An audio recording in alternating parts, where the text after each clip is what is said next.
Hello friends. Did you know nearly 80% of those who watch my videos aren't subscribed? If you enjoy these stories, please hit that subscribe button and leave a like. It really helps. Thank you for being here. By the way, where are you watching from? Let me know in the comments. Thorne Merriweather pulled out of Thunder Bay at 10 minutes to 7 in the evening, and the weather forecast on his phone screen showed exactly what he'd been dreading for the past 2 hours. A low pressure system was sweeping down from James Bay, bringing with it the kind of snow that turned Highway 17 into a white tunnel of uncertainty. Thorne had been driving the Trans-Canada for nearly 12 years, hauling everything from lumber to auto parts across northern Ontario's endless forests, and he knew this stretch better than most. The 500-kilometer run between Thunder Bay and Sault Ste. Marie was lonely even in good weather, just 2 lanes of asphalt threading through black spruce and granite outcrops, with the occasional ghost town or fishing camp breaking up the monotony. But in a blizzard it became something else entirely. It became a test of nerves, equipment, and luck. His dispatcher had offered to push the delivery back a day, but Thorne had declined. He needed the miles, needed the paycheck, and more than that, he needed to prove to himself that he could still handle whatever the highway threw at him. That stubbornness was something his ex-wife had pointed out more than once during their marriage, usually right before she'd slam a door or leave the house for a few hours to cool off. Thorne pushed the thought away and focused on the road ahead, watching the first fat snowflakes appear in his headlight beams like moths drawn to flame. The radio crackled with traffic from other drivers, mostly complaints about visibility and road conditions, mixed with the occasional joke to keep spirits up. Thorne kept his CB volume low, but not off. Out here, that radio was more than just entertainment. It was a lifeline. By 8:30, the snow had thickened into a proper storm. Thorne's wipers beat a steady rhythm across the windshield, fighting to keep the glass clear, but it was a losing battle. Every few seconds, a gust of wind would blast snow across the highway, reducing visibility to almost nothing. He dropped his speed to 60 kilometers per hour, sometimes 50 when the gusts hit hardest, and he could feel the weight of his loaded trailer shifting slightly on the ice beneath his wheels. The highways department had been out with salt and sand earlier in the day, but it wasn't enough. Black ice was forming in patches, invisible and deadly, and Thorne knew that one wrong move could send his rig jackknifing across both lanes. He'd seen it happen to other drivers, good drivers, and he had no intention of becoming another cautionary tale on the trucker forums. Around kilometer marker 487, about an hour east of Nipigon, Thorne noticed something odd on his CB. The usual chatter had died down to almost nothing, which wasn't surprising given the conditions. Most drivers were probably too focused on keeping their rigs on the road to bother with small talk. But what replaced the silence was stranger. Every few minutes, a burst of static would erupt from the speaker, followed by what sounded like fragments of a conversation. The words were clipped and distorted, barely intelligible, but Thorne caught enough to recognize the cadence of dispatch communication. Someone calling in coordinates, someone requesting assistance. The problem was, the voice sounded wrong. It had a hollow, echoing quality, like it was bouncing off satellite towers that shouldn't exist out here in the middle of nowhere. Thorne reached for his CB handset and clicked the transmit button twice, the universal signal for "I'm listening, go ahead." Nothing came back except more static. He tried again, this time speaking into the mic. "This is Merriweather eastbound on 17, just past Nipigon. Anyone copying that last transmission?" His voice sounded small and flat inside the cab, swallowed up by the howl of wind outside. For a long moment there was nothing but white noise and the rhythmic thump of his wipers. Then, cutting through the static like a knife, came a voice. It was male, older, with a rasp that suggested decades of cigarettes and diesel fumes. Unit 12, this is dispatch. We're showing your position at marker 462. Confirm your status and advise if you need assistance with road conditions. Thorne's hand tightened on the steering wheel. Marker 462 was behind him, at least 25 kilometers back, somewhere near the turnoff to Red Rock. And he wasn't Unit 12. His rig didn't have a unit number. He was an owner-operator, not part of a fleet. He keyed the mic again, slower this time, choosing his words carefully. Dispatch, this is an independent hauler. Call sign Merriweather. I'm not Unit 12, and I'm well past marker 462. You might have outdated GPS data. Silence stretched out for several seconds, long enough that Thorne started to think he'd imagined the whole thing. Then the voice came back, and this time there was an edge of urgency in it. Unit 12. We're showing you stationary at marker 462. Your transponder indicates you've been there for approximately 40 minutes. If you're experiencing mechanical failure or medical emergency, advise immediately. Thorne's mouth went dry. He glanced at his odometer, then at the kilometer marker post sliding past in the snow. He was definitely moving, definitely well beyond 462. Someone else must be stopped back there, someone using an old or repurposed CB channel. But the dispatcher's voice had specifically said Unit 12, and the way he kept insisting on that position felt less like confusion and more like certainty. The radio crackled again, and this time a different voice broke through. It was younger, tighter, with stress, and unmistakably frightened. Dispatch, this is Unit 12. I've got zero visibility here and my trailer's starting to slide. I need to know if there's a turnaround or pull-off ahead. I can't keep going like this. The voice paused, and Thorne heard the sound of labored breathing over the static. I'm at marker 462, just like you said. But I don't remember stopping. I don't remember. The transmission cut off abruptly, replaced by a high-pitched squeal that made Thorne wince and pull the handset away from his ear. When the noise finally died down, the silence that followed felt heavier than before, pressing in on the cab like a physical weight. Thorne's headlights caught something up ahead, a flash of orange and white stripes, the reflective surface of a road sign. He eased off the throttle and let his rig slow down naturally, not trusting his brakes on the ice. As he drew closer, the sign resolved into focus. Highway closure ahead, detour to Kumasi.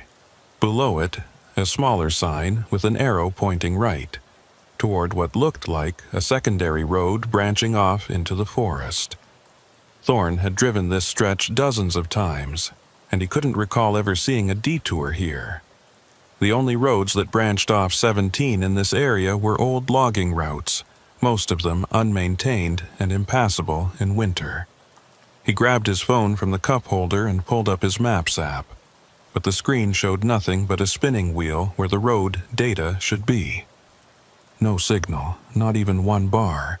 Out here that wasn't unusual, but the timing felt wrong. The CB hissed again, and the older dispatcher's voice returned. Unit 12. Be advised that weather conditions are deteriorating rapidly. Highway 17 is now closed between markers 450 and 495 due to whiteout conditions and multiple vehicle incidents. All eastbound traffic is being diverted onto secondary routes. Follow detour signage and maintain radio contact. Thorne stared at the handset in his palm, his thumb hovering over the transmit button. The detour sign ahead was real. He could see it clearly through the snow, its reflective surface catching his headlights. But everything about this felt off. The voices on the radio, the specific mention of marker 462, the sudden appearance of detour signage on a stretch of road he knew by heart. He thought about pulling over, waiting out the storm in his cab with the engine running for heat. But the idea of sitting still on this highway in zero visibility made his skin crawl. If another truck came barreling through the whiteout, they'd never see him until it was too late. The detour arrow pointed right, into darkness and trees. Thorne eased his rig forward, watching the turnoff approach, and made a decision. He'd follow the detour for a few kilometers, see where it led, and if it looked too sketchy or unmaintained, he'd find a safe spot to turn around and come back. The alternative, pushing forward on a closed highway in blizzard conditions, was a guaranteed way to end up in a ditch or worse. He clicked on his turn signal out of habit, even though there was no one behind him to see it, and guided his truck onto the secondary road. The transition was immediate and jarring. The pavement gave way to gravel and hardpack, and the smooth hum of highway driving became a rougher, jostling ride. His headlights illuminated a narrow corridor of white, with snow-laden evergreens pressing in on both sides.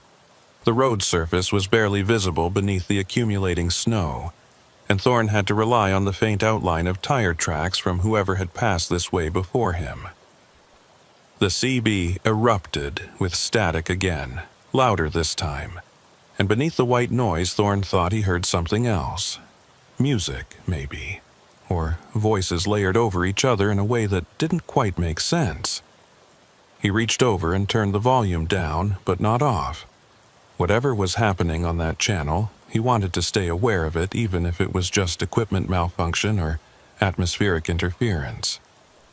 The northern lights could do strange things to radio signals, he knew, and out here in the deep bush with a storm overhead, anything was possible. But the rational explanations felt thin and unconvincing, like trying to convince yourself that the shadow in your bedroom corner is just a coat rack when every instinct screams otherwise. 3 kilometers in, the road bent sharply to the left, following the contour of what Thorne guessed was a frozen lake or wetland. His trailer swung wide on the turn, and he felt the wheels lose traction for a heart-stopping moment before catching again. He let out a breath he didn't know he'd been holding and tightened his grip on the wheel. The tire tracks he'd been following were getting fainter now, filling in with fresh snow faster than seemed possible. Another few minutes and they'd be gone entirely, leaving him to navigate by instinct and hope. He thought about the voice on the radio, the one claiming to be stopped at marker 462, and wondered if that driver had made the same choice he had. Wondered if they'd followed the same detour signs into the same dark forest, and wondered what they'd found at the end of the road. The CB crackled one more time, and the young driver's voice came through again, clearer now, but no less frightened. "Dispatch, I've been on this detour for over an hour, and I haven't seen any signs telling me where to rejoin 17. My fuel's getting low, and I'm starting to think I've made a wrong turn somewhere. Can you confirm the route?" There was a pause, filled with static and the distant howl of wind. Then the dispatcher responded, his voice flat and emotionless. "Unit 12, we show you still at marker 462. You have not moved. Repeat, you have not moved. Please confirm your status." The young driver's reply was sharp, almost angry. "I'm moving. I've been driving for over an hour. I can see the trees going past. I can feel the road under my wheels. I'm moving." The desperation in his voice made Thorne's chest tighten. Another pause, longer this time, and when the dispatcher spoke again, his words chilled Thorne to the bone. "Unit 12, that's impossible. Marker 462 no longer exists. It was removed from service in 1987. Thorne's headlights caught something ahead, and he eased off the throttle instinctively. At first, he thought it was just a trick of the snow, a swirl of white caught in the beam and transformed into something solid.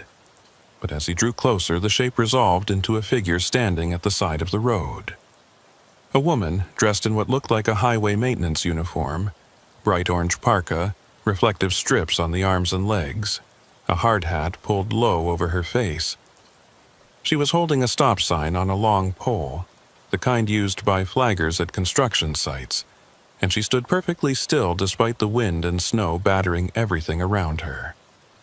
Thorne's instinct was to slow down, to roll down his window and ask if she needed help or if there was danger ahead. But something about the way she stood there, motionless and silent, made him hesitate. Her face was hidden in shadow beneath the brim of her hard hat, and the hand gripping the sign pole didn't move, didn't adjust to the weight or the wind. She looked less like a person and more like a mannequin, placed there by some unseen hand for purposes Thorne couldn't begin to guess at. He brought his rig to a crawl, close enough now to see details. The stop sign was old, its red paint faded and chipped, and the reflective strips on her uniform looked wrong, too dull, like they'd been left out in the sun for years. Thorne reached for his window control, then stopped. Every instinct he had was screaming at him not to open that window, not to engage with whatever this was. Instead, he kept his foot on the brake and stared at the figure, waiting for some sign of movement, some indication that she was aware of his presence. For several long seconds, nothing happened. The wind howled, the snow fell. The woman stood frozen in place, her stop sign held high like a warning or a threat. Then, slowly, almost imperceptibly, her head began to turn toward Thorne's cab. He didn't wait to see what was beneath that hard hat. He shifted into gear and pressed down on the accelerator, feeling his tires spin briefly on the snow before catching traction. The rig lurched forward, and Thorne fixed his eyes straight ahead, refusing to look in his side mirror, refusing to see if the figure was still standing there or if she was moving, following, coming closer. The CB crackled one final time as Thorne's truck picked up speed, the static now so loud it was almost painful. Through the noise, he heard the young driver's voice, fragmented and distorted. "I see lights ahead. I think, I'm almost back to the highway. Thank God. The transmission cut off with a sound like tearing metal, and then there was nothing but silence. Thorne's hands were shaking on the wheel, his breath coming in short, sharp gasps. He glanced at his dashboard clock and felt his stomach drop. It read 11:47 p.m. That couldn't be right. He'd left Thunder Bay at 7, and even accounting for the slow driving in the storm, he should barely be past 9:30 or 10 at the latest. But the clock insisted otherwise, its green digits glowing steadily in the darkness of the cab. 4 hours and 47 minutes had passed since he'd pulled onto Highway 17, and Thorne couldn't account for more than half of that time. Up ahead, the trees began to thin, and Thorne caught a glimpse of something that made his chest flood with relief. The orange glow of sodium vapor lights, the kind used to illuminate highway rest stops and service centers. He pressed harder on the accelerator, desperate to reach that light, to find other people and trucks and the blessed normalcy of a truck stop parking lot. The gravel road widened, smoothed out, and then suddenly he was back on pavement, real pavement, with painted lines and reflective markers. A sign flashed past on his right. "Welcome to Wawa, gateway to the north." Thorne's relief curdled into confusion. Wawa was at least 200 kilometers east of where he'd turned onto the detour. There was no way, no possible way, he'd covered that distance in the time that had passed. But the sign didn't lie, and as he guided his rig into the parking lot of a brightly lit Petro-Canada station, he saw other trucks lined up at the pumps, their drivers moving about in the cold like everything was perfectly normal.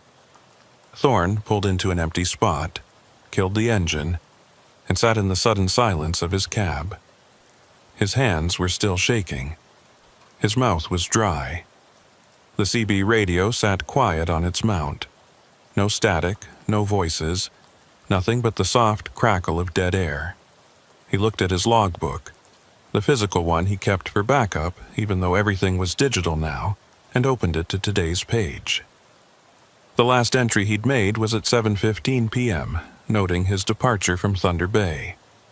He should have made another entry by now, recording his stop at the detour or his arrival here in Wawa. But the page was blank after that first line, as if the past 4 hours had simply vanished. Thorne picked up a pen, held it over the paper, and tried to think of what to write. How do you log time that doesn't make sense? How do you explain a detour that covers 200 kilometers of highway when it should have been a simple bypass? He climbed out of his cab, his legs stiff and unsteady, and walked toward the station's convenience store.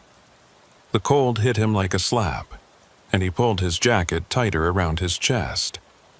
Inside, the bright fluorescent lights and the smell of coffee and hot dogs felt surreal after the darkness and isolation of the past few hours. A young clerk stood behind the counter, scrolling through her phone, and she looked up when Thorne approached. "Rough night out there," she said, nodding toward the windows where snow was still falling steadily. "You coming from the west?"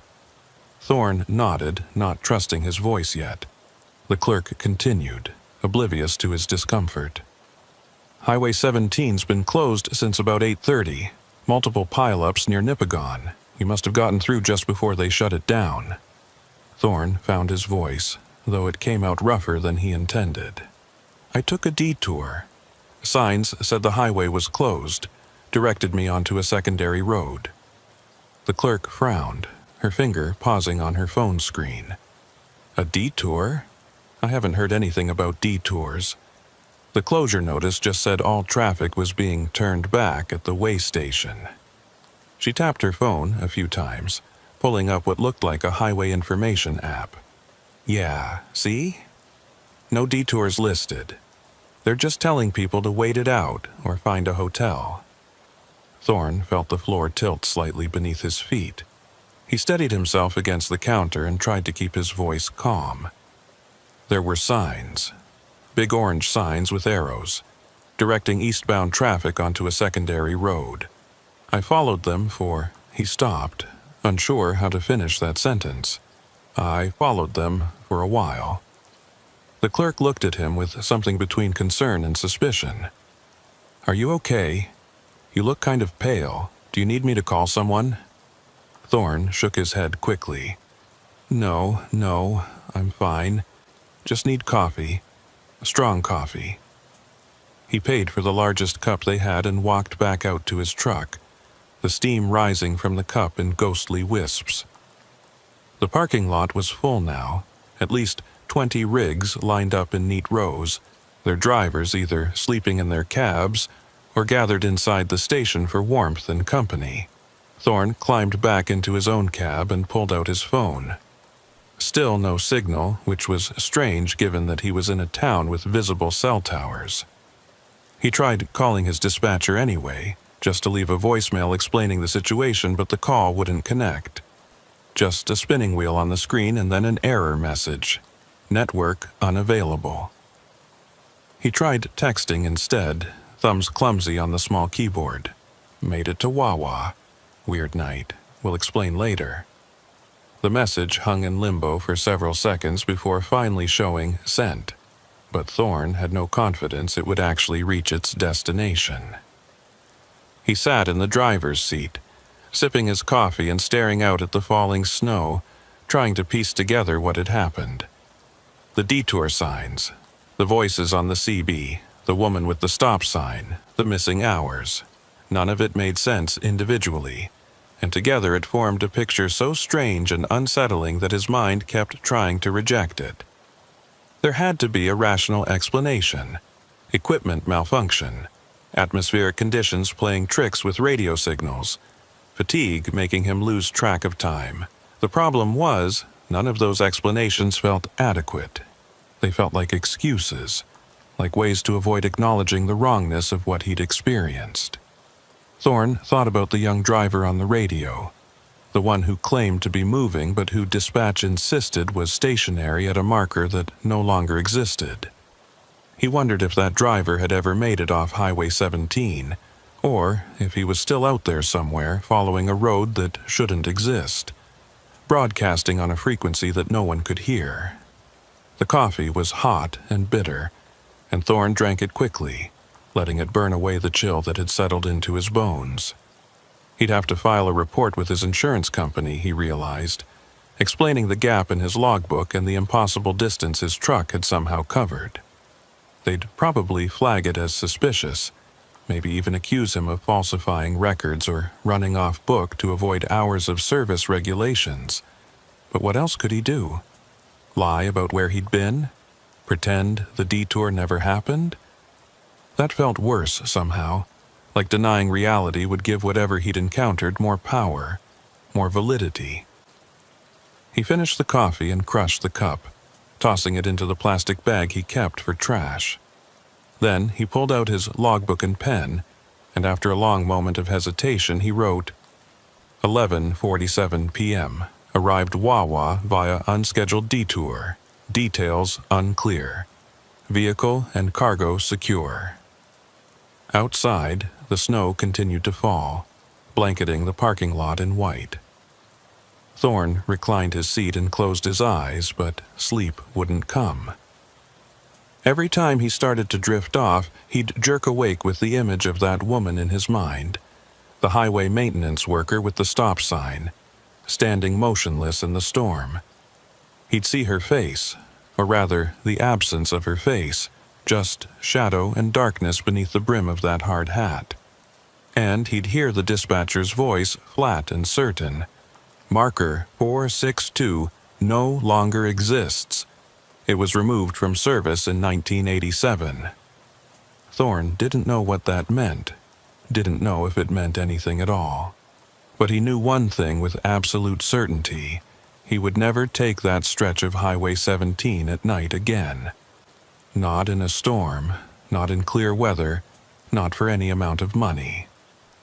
Some roads, he was beginning to realize, didn't follow the rules. Some roads went places that weren't on any map, and the drivers who followed them didn't always come back the same, if they came back at all. Thorne woke to the sound of diesel engines rumbling to life around him, and for a confused moment he didn't know where he was. The inside of his cab was cold, condensation frosting the edges of his windows, and pale morning light filtered through the snow-covered windshield. He sat up slowly, his neck stiff from sleeping at an awkward angle, and looked around the parking lot. Half the trucks that had been there last night were gone, their drivers having gotten an early start now that the storm had passed. The Petro-Canada station looked different in daylight. Smaller, less welcoming, just another roadside stop in a chain of identical stops stretching across the country. Thorne checked his phone and found he had signal again, 3 bars showing in the corner of the screen. He had a dozen missed calls from his dispatcher and a string of increasingly worried text messages asking where he was and why his GPS tracker had gone offline for over 6 hours. He called back immediately, and his dispatcher picked up on the second ring. The man's voice was tight with frustration and relief in equal measure. "Merriweather, what the hell happened?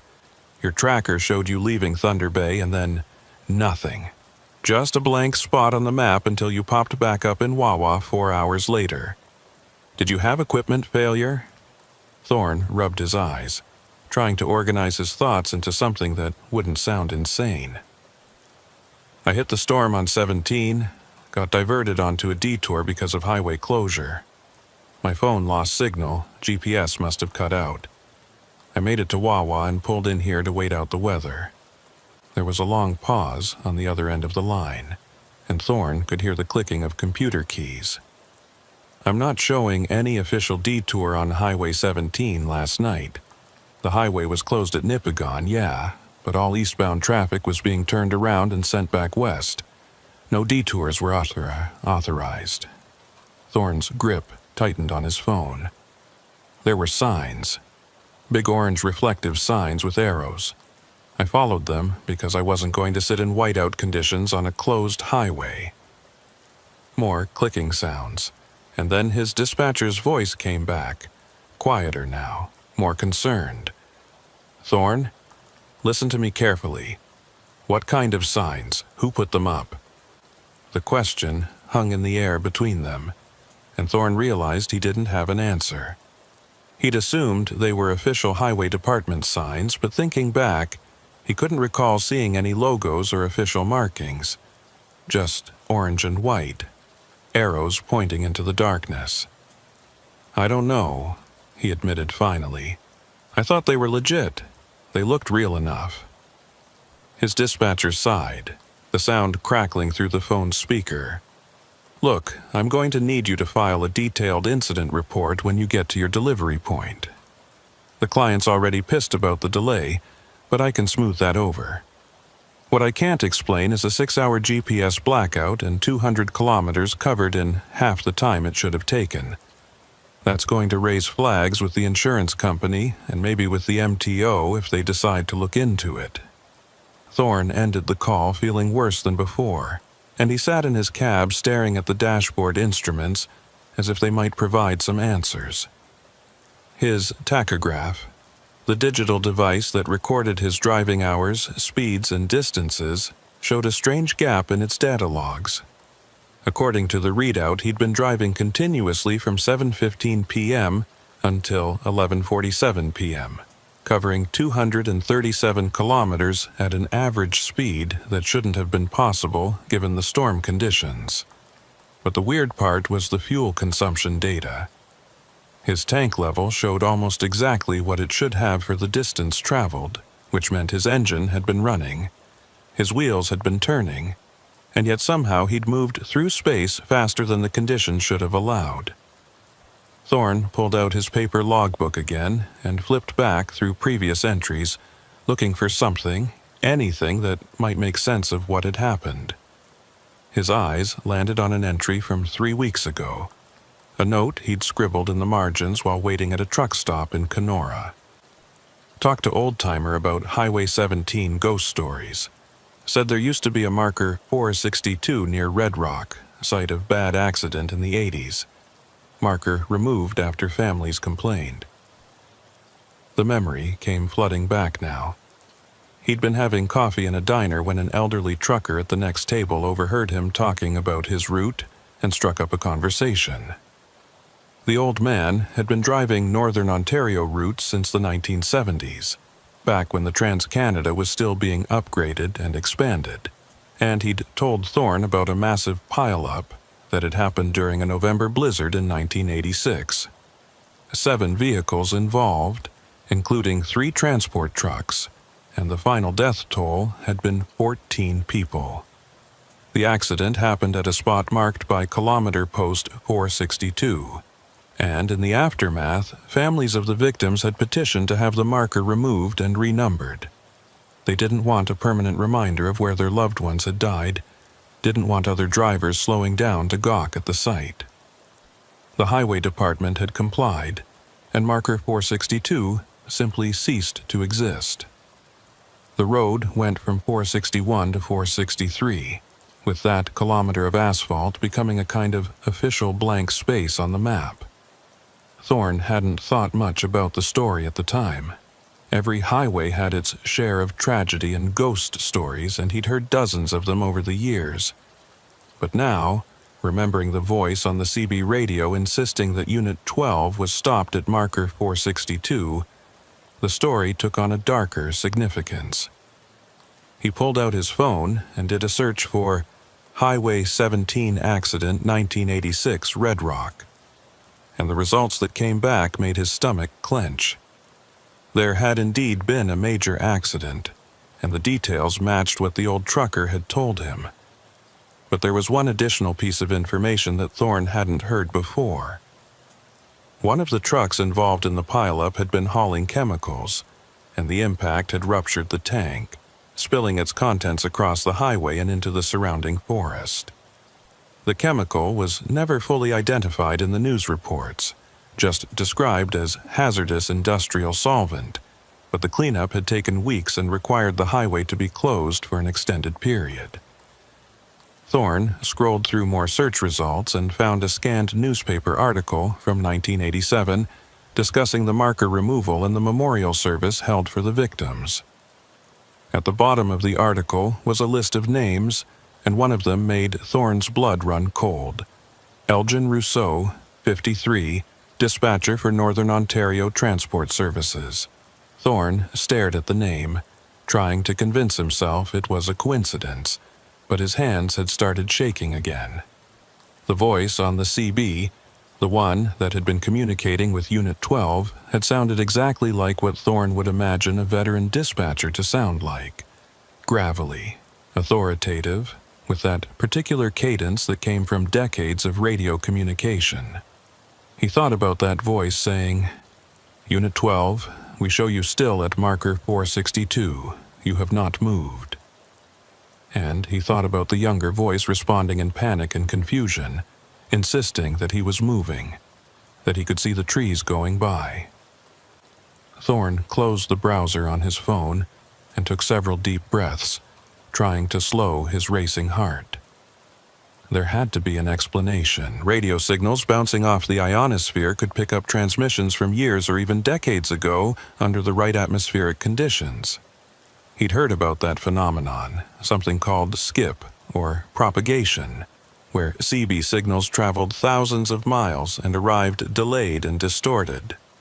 But that didn't explain the detour signs, or the woman with the stop sign, or the missing hours in his logbook. It didn't explain how he'd covered 200 kilometers in conditions that should have kept him crawling at 50 kilometers per hour. Thorne climbed out of his cab and walked into the Petro-Canada station, needing to move, needing to be around other people. Inside, the same clerk from last night was still behind the counter, though she looked exhausted and ready for her shift to end. She gave him a tired smile as he approached. "Still here? I figured you'd be long gone by now. Highway reopened about 2 hours ago." Thorne grabbed another coffee from the self-serve machine and brought it to the counter. "Yeah, I needed to catch some sleep. Long night." The clerk nodded sympathetically. "I bet. We had drivers coming in all night with stories about the conditions out there. One guy said he saw a moose standing in the middle of the road and had to swerve so hard he nearly jackknifed. Another said his CB was picking up nothing but static and weird voices." Thorne's hand froze halfway to his wallet. "Weird voices? What kind of voices?" The clerk shrugged, scanning his coffee. "I don't know. I wasn't really paying attention. You know how truckers get when they've been on the road too long? Everything starts to sound spooky. That'll be $3.50. Thorne paid and was about to leave when the clerk added, "Oh, but there was one guy who said something interesting. He'd pulled off onto one of the old logging roads to wait out the worst of the storm, and when he tried to get back onto 17, he couldn't find the turnoff. Said it was like the road had just vanished. He drove up and down the same stretch 3 times before he finally found a different way back to the highway." She laughed, shaking her head. Probably just got disoriented in the snow, but he seemed pretty freaked out about it. Thorne thanked her and walked back outside, his coffee steaming in the cold morning air. The story the clerk had told him was too close to his own experience to be coincidence, and it raised a disturbing possibility. What if he wasn't the only one who'd encountered those detour signs last night? What if other drivers had followed the same route, taken the same wrong turn, and ended up lost in those endless forest roads? He thought about Unit 12 again, the panicked voice insisting he was moving while dispatch said he was stationary. What if that driver had never made it back to the highway? What if he was still out there somewhere, following a road that looped back on itself endlessly, his fuel gauge dropping toward empty while trees and snow scrolled past his windows in an infinite repetition? Thorne shook his head, trying to dispel the dark thoughts. He needed to get moving, needed to complete his delivery and put this whole experience behind him. But as he walked back toward his truck, something caught his eye. There was a vehicle parked at the far end of the lot, partially hidden behind a snowbank. It was an older pickup truck, painted in the yellow and orange colors of the Ontario Highway Maintenance Department, with rust eating through the wheel wells and a layer of snow covering its windshield. What made Thorne stop and stare was the figure sitting in the driver's seat. Even through the snow-covered window he could make out the silhouette.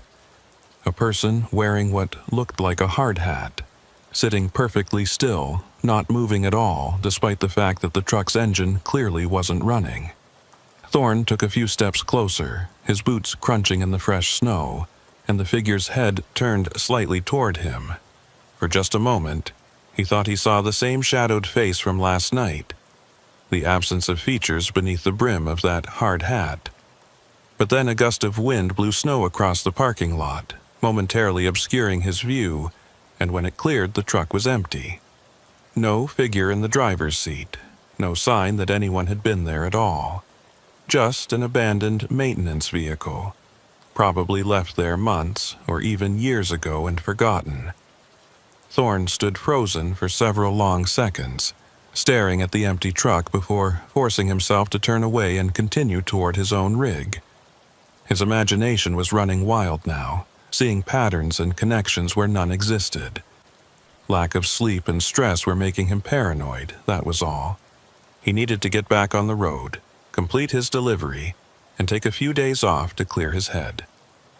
He climbed into his cab and started the engine, letting it warm up while he checked his route one more time. The delivery was in Sault Ste. Marie, still another 200 kilometers east on Highway 17. Under normal conditions, it would be an easy 3-hour drive, but given the road conditions and the fact that plows were probably still working to clear last night's accumulation, he was looking at 4 or 5 hours minimum. Thorne pulled out of the parking lot and merged back onto the Trans-Canada, heading east into the pale morning light. The highway had been plowed since the storm, but there was still packed snow on the shoulders and black ice lurking in the shadows where the sun hadn't reached yet. He kept his speed conservative, staying in the right lane and letting faster traffic pass him when they wanted to. The CB radio crackled occasionally with traffic from other drivers. Normal conversations about road conditions and weather forecasts. Nothing strange or unsettling. Thorne kept the volume low but audible, part of him still listening for that dispatcher's voice, for any sign that he hadn't imagined the whole thing. About 40 minutes east of Wawa, Thorne passed a highway maintenance depot set back from the road. He glanced at it as he drove by, noting the lineup of yellow plows and salt trucks, and something made him hit his brakes and pull onto the shoulder. He sat there with his 4-ways flashing, staring at the depot through his passenger window, trying to figure out what had caught his attention. Then he saw it. Parked among the other maintenance vehicles was a truck identical to the one he'd seen in the Petro-Canada parking lot. Same yellow and orange paint scheme, same rust patterns, same model and year by the look of it. But this one was clearly still in service, with fresh tire tracks in the snow around it, and steam rising from its exhaust pipe. Thorne grabbed his phone and pulled up the photos he'd taken yesterday during his pre-trip inspection, scrolling through until he found the ones he'd snapped while fueling up in Thunder Bay. In the background of one photo, barely visible at the edge of the frame, was a highway maintenance truck parked at the station. He zoomed in, enhancing the image as much as his phone would allow, and felt his breath catch in his throat. The truck in his photo had a unit number painted on its door, M462. He stared at that number, his mind racing through the implications. The truck he'd seen last night in Wawa, the woman with the stop sign standing in the middle of the detour road. What if they were connected to that long-ago accident at marker 462? What if Maida Kincross, whoever she was, had been part of the cleanup crew or the investigation team, and something about that night in 1986 had left an imprint on the highway itself? Thorne didn't believe in ghosts, had never put much stock in supernatural explanations for things, but he was running out of rational alternatives. The evidence in front of him, the radio transmissions, the impossible detour, the missing time, the maintenance truck appearing and disappearing, pointed toward something that operated outside the normal rules of cause and effect. Something that existed in the gaps between one moment and the next, in the blank spaces on the map where marker 462 used to be. He pulled back onto the highway and continued east, but he couldn't shake the feeling that he was being watched. Every time he checked his mirrors, he half expected to see that yellow maintenance truck following him, or the woman with the stop sign standing at the side of the road. The kilometers ticked by slowly, each one feeling heavier than the last, and Thorne found himself counting down the distance to Sault Ste. Marie like a mantra. 160 kilometers, 140, 120. Every marker he passed felt like a small victory, proof that he was still moving forward in real time and real space. But the anxiety didn't ease, and by the time he finally saw the city limits sign for Sault Ste. Marie, his shoulders were tight with tension, and his hands ached from gripping the steering wheel too hard. He made his delivery without incident, backing his trailer up to the loading dock and waiting while the warehouse crew unloaded his cargo. The normalcy of it all. The forklift operators chatting about hockey scores, the supervisor checking items off on his clipboard, the smell of diesel and cardboard, helped ground him in the present moment. When the paperwork was signed and his trailer was empty, Thorne drove to a truck stop on the outskirts of the city and parked in a spot near the main building where there were plenty of other trucks and people around. He wasn't ready to be alone in his cab again, wasn't ready to face the silence and the questions that came with it. Inside the truck stop restaurant, he ordered a full breakfast even though it was past lunchtime. Eggs, bacon, hash browns, toast, and coffee. The food was mediocre at best, but it was hot and substantial, and eating it gave him something to focus on besides the events of the previous night. At the next table over, two truckers were deep in conversation, and Thorne couldn't help but overhear fragments of what they were saying. "Heard from Kovacs that Highway 17 was a nightmare last night," one of them said, a heavy-set man with a salt and pepper beard. "Multiple closures, accidents everywhere. He said some guys are reporting weird stuff on their CB radios, like old transmissions from years ago coming through." The other trucker, younger, with a baseball cap pulled low over his eyes, laughed. "Kovac is full of shit. Next, he'll be telling us about UFOs and Bigfoot." But the bearded man shook his head seriously. "Nah, man, I'm telling you. Something strange happens on that stretch of road during bad storms. I've heard stories going back decades. Drivers seeing things that aren't there, losing time, ending up miles from where they should be. There's something about the geography out there, the way the rock formations, and the lakes and the magnetic fields all line up. It plays tricks on your instruments, on your perception." The younger trucker wasn't buying it. "So, what? You think the highway is haunted or something?" The bearded man shrugged. "I don't know what I think. All I know is I've been driving this route for 20 years, and I've learned to respect it. Especially that stretch between Nipigon and Wawa. You don't take chances there, you don't push your luck, and if something feels wrong, you pull over and wait it out." Thorne wanted to lean over and tell them everything that had happened to him, wanted to ask if they'd ever heard of Marker 462, or a dispatcher named Elgin Rousseau, or a maintenance worker named Maida Kincross, but he knew how it would sound, like the ravings of an overtired driver who'd been on the road too long. So instead, he finished his breakfast in silence, paid his bill, and walked back out to his truck. The afternoon sun was already starting to dip toward the horizon, and Thorne realized that his next scheduled run wasn't for another 3 days. He had time to go home, to sleep in his own bed, to try to process everything that had happened. But first, he needed to do one more thing. He pulled out his phone and searched for Maida Kincross Ontario Highway Maintenance, and what came back made his hands go cold. There was an obituary from 1986, published in the Thunder Bay Chronicle Journal. Maida Kincross, 41, highway maintenance supervisor, killed in the line of duty during a November blizzard while directing traffic around a major accident scene near Red Rock. The article described how she'd been standing at a detour point, guiding vehicles onto a temporary route when a transport truck lost control on the ice and struck her. She'd died instantly. The photo accompanying the obituary showed a woman in a highway maintenance uniform, hard hat on, holding a stop sign. Her face was partially obscured by the shadow of the hat's brim, but Thorne could see enough to know it was the same figure he'd seen last night on that dark detour road. The same stillness, the same posture, the same sense of waiting for something that would never come. Thorne sat in his truck with the engine idling, staring at that photo, and finally allowed himself to accept what he'd been trying to deny.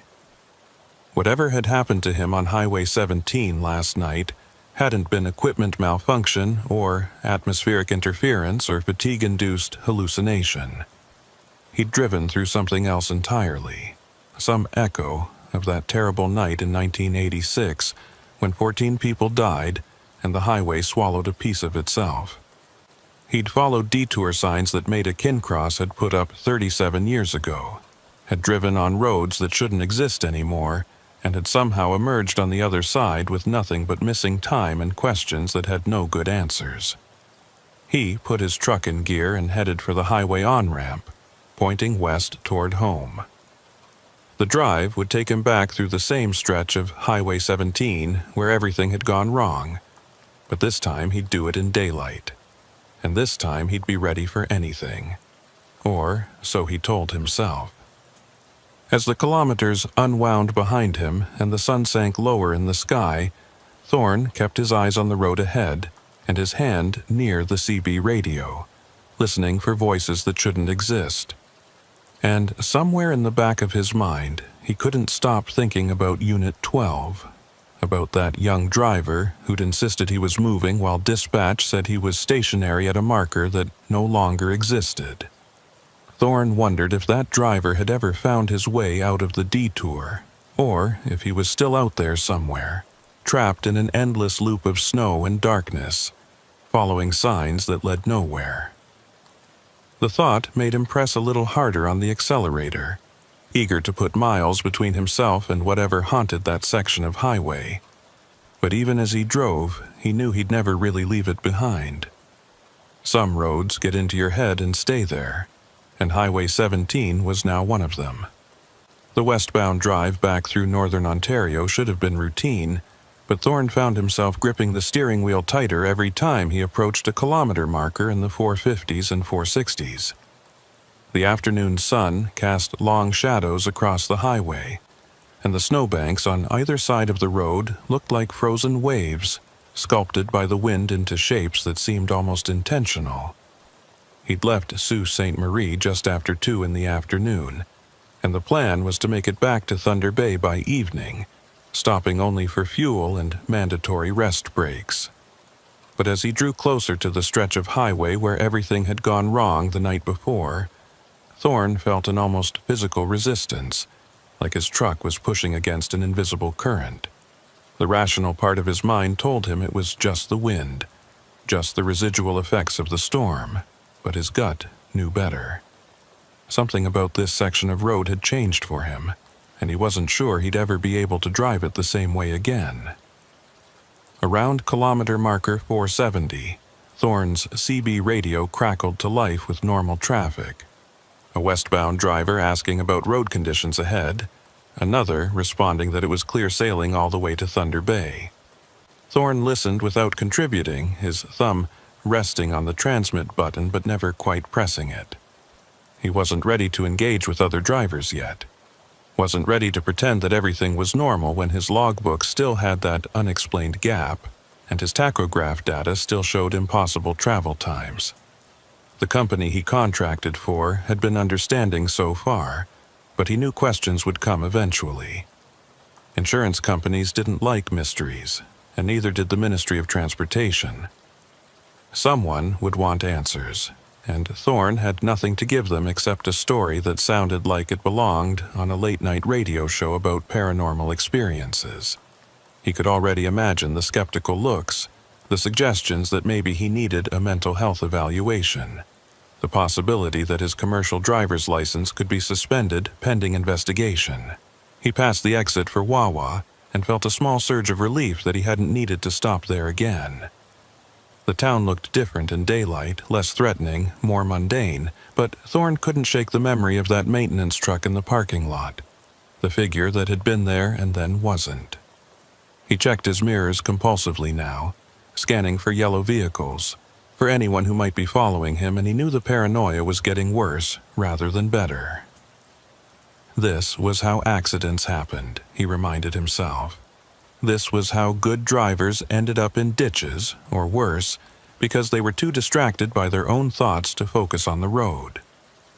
Thorne forced himself to take a deep breath and consciously relax his shoulders. He had another 150 kilometers to go before Thunder Bay, and he needed to keep his head clear for all of them. But even as he tried to center himself, his eyes kept drifting to the odometer, watching the numbers tick upward, counting down the distance to where he'd turned onto that detour the night before. At kilometer marker 487, Thorne slowed down without meaning to. This was where he'd seen the first detour sign, where he'd made the decision to leave Highway 17 and follow those orange arrows into the forest. In daylight, the spot looked completely ordinary, just a widening of the shoulder where the highway department probably stored gravel and salt in the summer months. There was no turnoff visible, no secondary road branching away into the trees, nothing to suggest that another route even existed. Thorne pulled onto the shoulder and put his truck in park, leaving the engine running while he climbed out to take a closer look. The cold hit him immediately, but he ignored it, walking along the edge of the pavement and staring into the tree line. The forest was dense here, black spruce and jack pine growing so close together that he couldn't see more than 20 or 30 feet into the shadows. Snow covered everything in a thick white blanket, pristine and undisturbed. No tire tracks, no sign that any vehicle had ever turned off the highway at this point. Thorne walked further along the shoulder, his boots crunching in the packed snow, and that's when he noticed something odd. There were marks in the snowbank, parallel lines about 8 feet apart, like something heavy had been dragged through. The marks led from the highway shoulder toward the trees, and they were partially filled in with fresh snow but still visible enough to trace. Thorne followed them carefully, climbing over the snowbank and pushing through the underbrush at the forest's edge. About 15 feet in, he found what he was looking for, or rather, what he'd been dreading to find. There was a road here, or at least there had been. The pavement was old and broken, barely visible beneath the snow and decades of organic debris, but it was definitely man-made. Thorne could see the faint outline of asphalt through gaps in the snow, and when he kicked away some of the accumulation with his boot, he revealed a painted line, faded yellow, the kind used to mark the center of a 2-lane road. This was where he'd turned last night. This was the detour he'd followed into darkness and lost time. He pulled out his phone and took several photos, documenting the hidden road and the marks in the snowbank. The photos looked innocuous enough on his phone's screen, just snow and trees and broken pavement. But Thorne knew what they represented. This was evidence that the detour had been real, that he hadn't imagined the whole thing. But it also raised more questions than it answered. If this road existed, why wasn't it on any map? Why had the clerk in Wawa insisted there were no authorized detours? And most importantly, where did this road actually go? Thorne considered walking further along the old pavement, following it deeper into the forest to see where it led. But something stopped him. The shadows under the trees seemed darker than they should be, even accounting for the thick canopy, and the silence was absolute. No bird calls, no wind rustling through branches, nothing but the distant sound of traffic on Highway 17 behind him. It felt wrong, felt like trespassing in a place where he wasn't welcome, and Thorne's instincts screamed at him to get back to his truck and leave this place behind. He climbed back over the snowbank and returned to his rig, his hands shaking slightly as he pulled himself up into the cab. The warmth inside was a relief, but it did nothing to ease the chill that had settled into his bones. Thorne sat in the driver's seat for several long minutes, staring at the photos on his phone and trying to decide what to do with them. He could send them to his dispatcher, could file them with his incident report and let someone else figure out what they meant. But what if that led to more questions he couldn't answer? What if it led to investigations and interviews and eventually to losing his license because no one believed his story?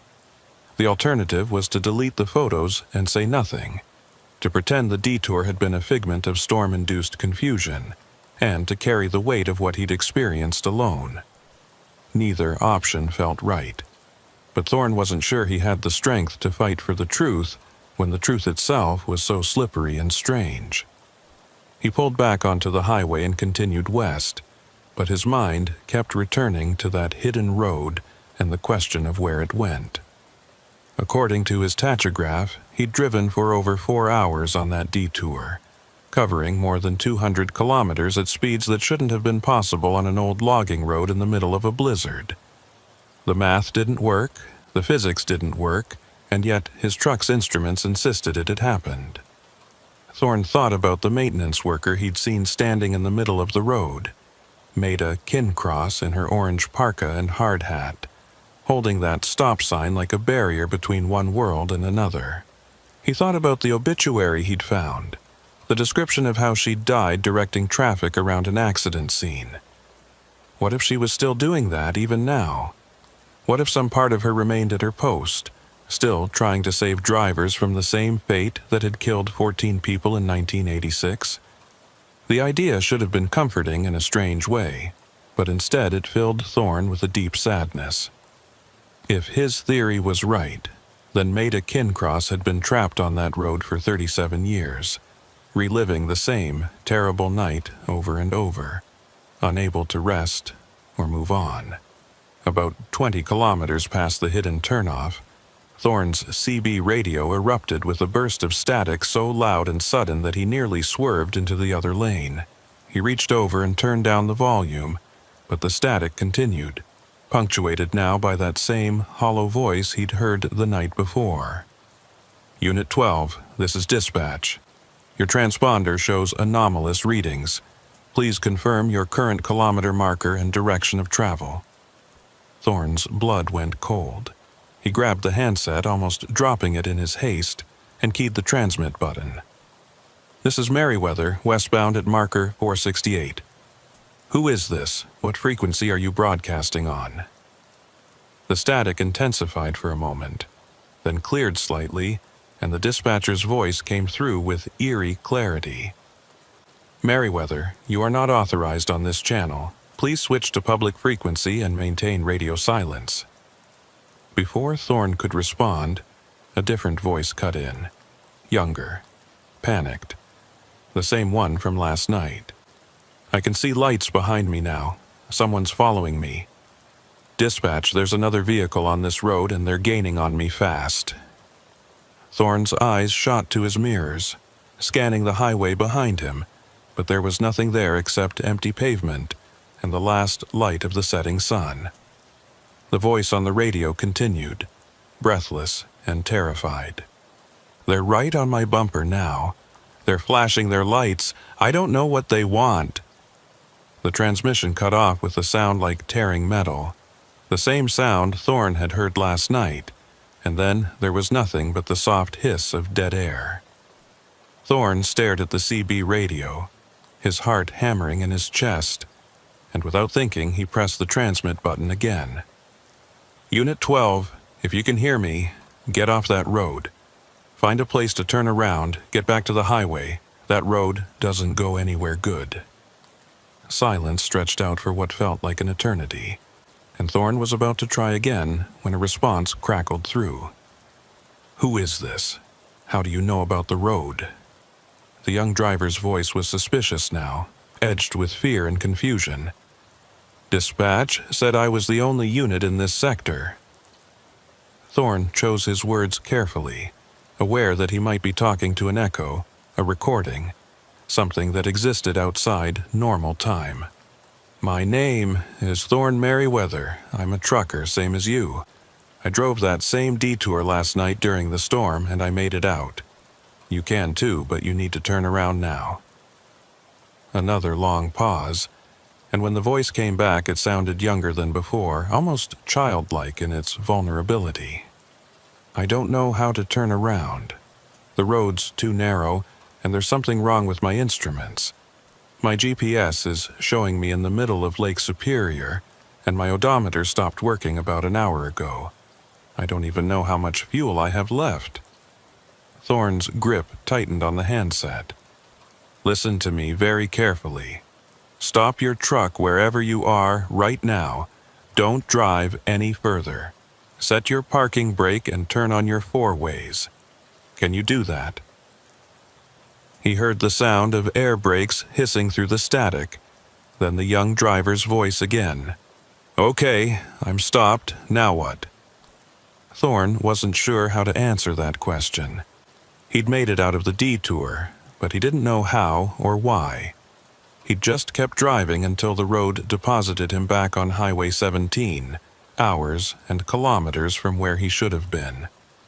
But he couldn't tell this other driver to do the same thing, couldn't encourage him to keep going when the road itself might be the trap. "Stay where you are," Thorne said finally. "Stay in your cab, keep your engine running for heat, and wait. Someone will come for you." Even as he said it, he wasn't sure he believed it. Who would come? The highway department didn't know about that road. Dispatch couldn't track transponders that showed impossible locations.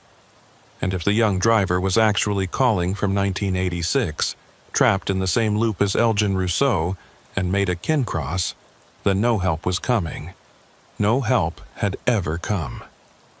The realization hit Thorne like a physical blow, and he pulled onto the shoulder again, unable to continue driving while his mind raced through the implications. He sat with the engine idling, staring at the CB radio and waiting for another transmission, but none came. The static had faded to background noise, and the frequency was quiet again, except for the occasional burst of normal trucker chatter. Thorne checked his phone and saw that it was approaching 5 in the evening. He'd been on the road for nearly 3 hours since leaving Sault Ste. Marie, and he still had over 100 kilometers to go before Thunder Bay. But he couldn't shake the feeling that he'd left something unfinished back there, that by driving away from that hidden turnoff he was abandoning the young driver to his fate. Thorne grabbed his logbook and flipped back through the pages, looking for the entry he'd made 3 weeks ago after talking to that old-timer in Kenora. The trucker's name had been... he couldn't remember, but there'd been a phone number scrawled in the margin, a contact for anyone who wants to hear more stories about Highway 17. Thorne found the number and dialed it, not knowing what he'd say but needing to talk to someone who might understand. The phone rang 4 times before an elderly man's voice answered, rough with age and cigarettes. "Yeah?" Thorne took a breath, organizing his thoughts. "My name is Thorne Merriweather. We talked a few weeks ago at a truck stop in Kenora. You told me about the accident at marker 462, about how the marker got removed." There was a long pause on the other end, and Thorne heard the sound of a door closing and footsteps on what sounded like a wooden floor. "I remember you," the old man said finally. "You're the one who was asking about the old routes. What's happened?" Thorne told him everything. The storm, the detour signs, the voices on the CB, finding the hidden road, hearing Unit 12's transmissions again today. He expected skepticism or dismissal, but instead the old man just listened in silence until Thorne ran out of words. Then he sighed, a sound heavy with old grief and resignation.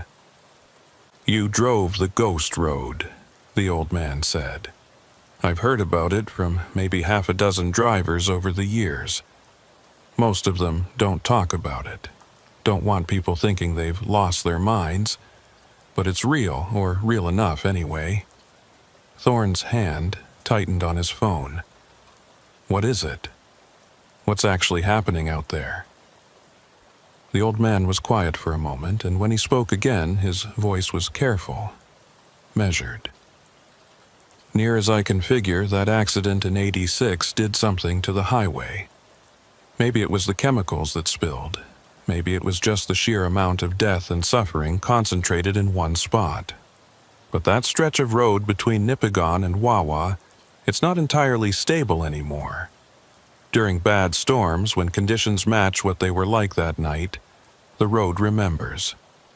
It plays back what happened, and sometimes drivers get caught up in it. They take a detour that existed 37 years ago, follow emergency signs that were put up by people who are long dead, and when they come out the other side, if they come out, they've lost time and distance in ways that don't make sense.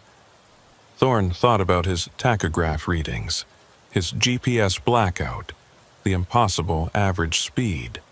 But I made it through. I made it back to normal road. You did, the old man agreed. Not everyone does. There's at least 3 drivers I know of who went into that detour and never came out. Their trucks were found eventually, sometimes months later, but always way off in the bush where they shouldn't have been able to drive. Empty tanks, no sign of the drivers themselves, just abandoned rigs with logbooks that told impossible stories. Thorne felt his stomach twist. What about Unit 12? The driver I heard on the radio, is he real? The old man's voice dropped lower, and Thorne had to press the phone harder against his ear to hear him. There was a driver named Paul Gagnon who disappeared during that storm in 1986. He was hauling electronics from Toronto to Thunder Bay, rookie driver on his first winter run. Last anyone heard from him was around 11 at night, calling in his position at marker 462 and saying visibility was 0. They found his truck 3 months later, about 40 kilometers north of the highway, buried in snow. Fuel tank was bone dry, but the odometer showed he'd driven over 500 kilometers after his last check-in. Impossible distance, impossible route. His body was never found. Thorne closed his eyes, and in his mind he could see that young driver sitting in his cab, watching his fuel gauge drop toward empty, following a road that went nowhere. "Is he still out there?" he asked, though he already knew the answer. "Some part of him is," the old man said. "Same as Elgin Rousseau, same as Maida Kincross. They're stuck in that night, reliving it over and over. And when conditions are right, when another driver makes the same wrong turn, they try to help. Elgin tries to guide drivers back to the highway. Maida tries to warn them off the detour. But they can't change what happened to them, and most of the time they can't save anyone else either." Thorne opened his eyes and stared out at the darkening highway. "I heard Paul today. He said something was following him, flashing lights. What was that?" The old man's answer was grim. "That was the truck that hit Maida. The driver lost control on the ice, went into a skid, couldn't stop. He survived the impact, but she didn't. In the loop, the recording, whatever you want to call it, that truck is always there, always coming up behind anyone who's on that road. It's part of the pattern, part of what makes the whole thing repeat." Thorne felt a wave of helplessness wash over him. "Is there anything we can do? Any way to help them?" The old man was quiet for so long that Thorne thought he'd hung up. Then he spoke, and his voice was soft, with something like pity. "The only thing you can do is stay off that road. Don't drive Highway 17 in blizzard conditions, especially not at night. And if you see detour signs that don't feel right, that don't match what you know about the road, turn around and go back the way you came. Don't follow them, no matter how official they look, because once you're on that ghost road, you're playing by its rules, and the house always wins. Thorne." Thorne thanked him and ended the call, sitting in the growing darkness of his cab with the engine still idling. The old man's words echoed in his mind. The house always wins. But Thorne had won, hadn't he? He'd driven the ghost road and come out the other side alive and intact, with nothing but missing time and unexplained readings to show for it. Unless that wasn't the end of it. unless the road wasn't done with him yet. He pulled up his tachograph data on the dashboard display and scrolled through the records from last night, looking for anything he might have missed. The gap in the data was still there, that 4-hour window where his truck had apparently been both moving and stationary, covering distance at speeds that violated physics. But as he examined the readout more closely, Thorne noticed something new. At the exact moment when his GPS had come back online and his truck's position had reappeared in Wawa, there was a notation he hadn't seen before. It was just a single line of text in the error log, printed in small font at the bottom of the screen. Geofence breach. Unauthorized zone entry detected. Location data corrupted. Thorne stared at that message, his mind racing. Geofencing was technology that created virtual boundaries and triggered alerts when a vehicle entered or left a defined area. His truck's GPS system had basic geofencing for border crossings and way station approaches, but he'd never seen it trigger an unauthorized zone alert before. He hadn't even known his system could generate that kind of message. He tapped the screen, trying to access more details about the error, but the system just displayed a loading icon that spun endlessly without resolving. After a minute of waiting, Thorne gave up and switched back to the main display. But the seed of an idea had been planted. What if his truck's GPS had detected something last night, some boundary or zone that shouldn't exist? What if the ghost road had a kind of digital signature that his instruments had picked up even when his conscious mind didn't understand what was happening? Thorne pulled out his phone and opened his trucking company's driver portal app. Every truck in the fleet had its movements tracked and recorded, and drivers could access their own data through the app for logbook verification and route planning. He navigated to last night's trip record and pulled up the map view, expecting to see the same blank space that his dispatcher had mentioned. Instead, what he saw made his breath catch. There was a route traced on the map, but it didn't follow Highway 17. Instead, it showed his truck veering off the main highway at marker 487 and following a thin gray line that wound north and east through areas marked as Crownland, no public access. The gray line meandered through the digital forest for what looked like hundreds of kilometers, twisting and turning in ways that no real road would, before finally reconnecting with Highway 17 at Wawa. Thorne zoomed in on the route, trying to see more detail, but the gray line stayed stubbornly vague, with no street name or route number attached to it. It was just there, a ghost in the mapping data, proof that his truck had traveled somewhere that officially didn't exist. He took screenshots of the map, saving them to his phone's memory, and then tried to zoom in further on the point where his route had left the highway. As the map expanded, more details appeared. A notation in small text that read, Historical Route 17A, decommissioned 1987, no maintenance.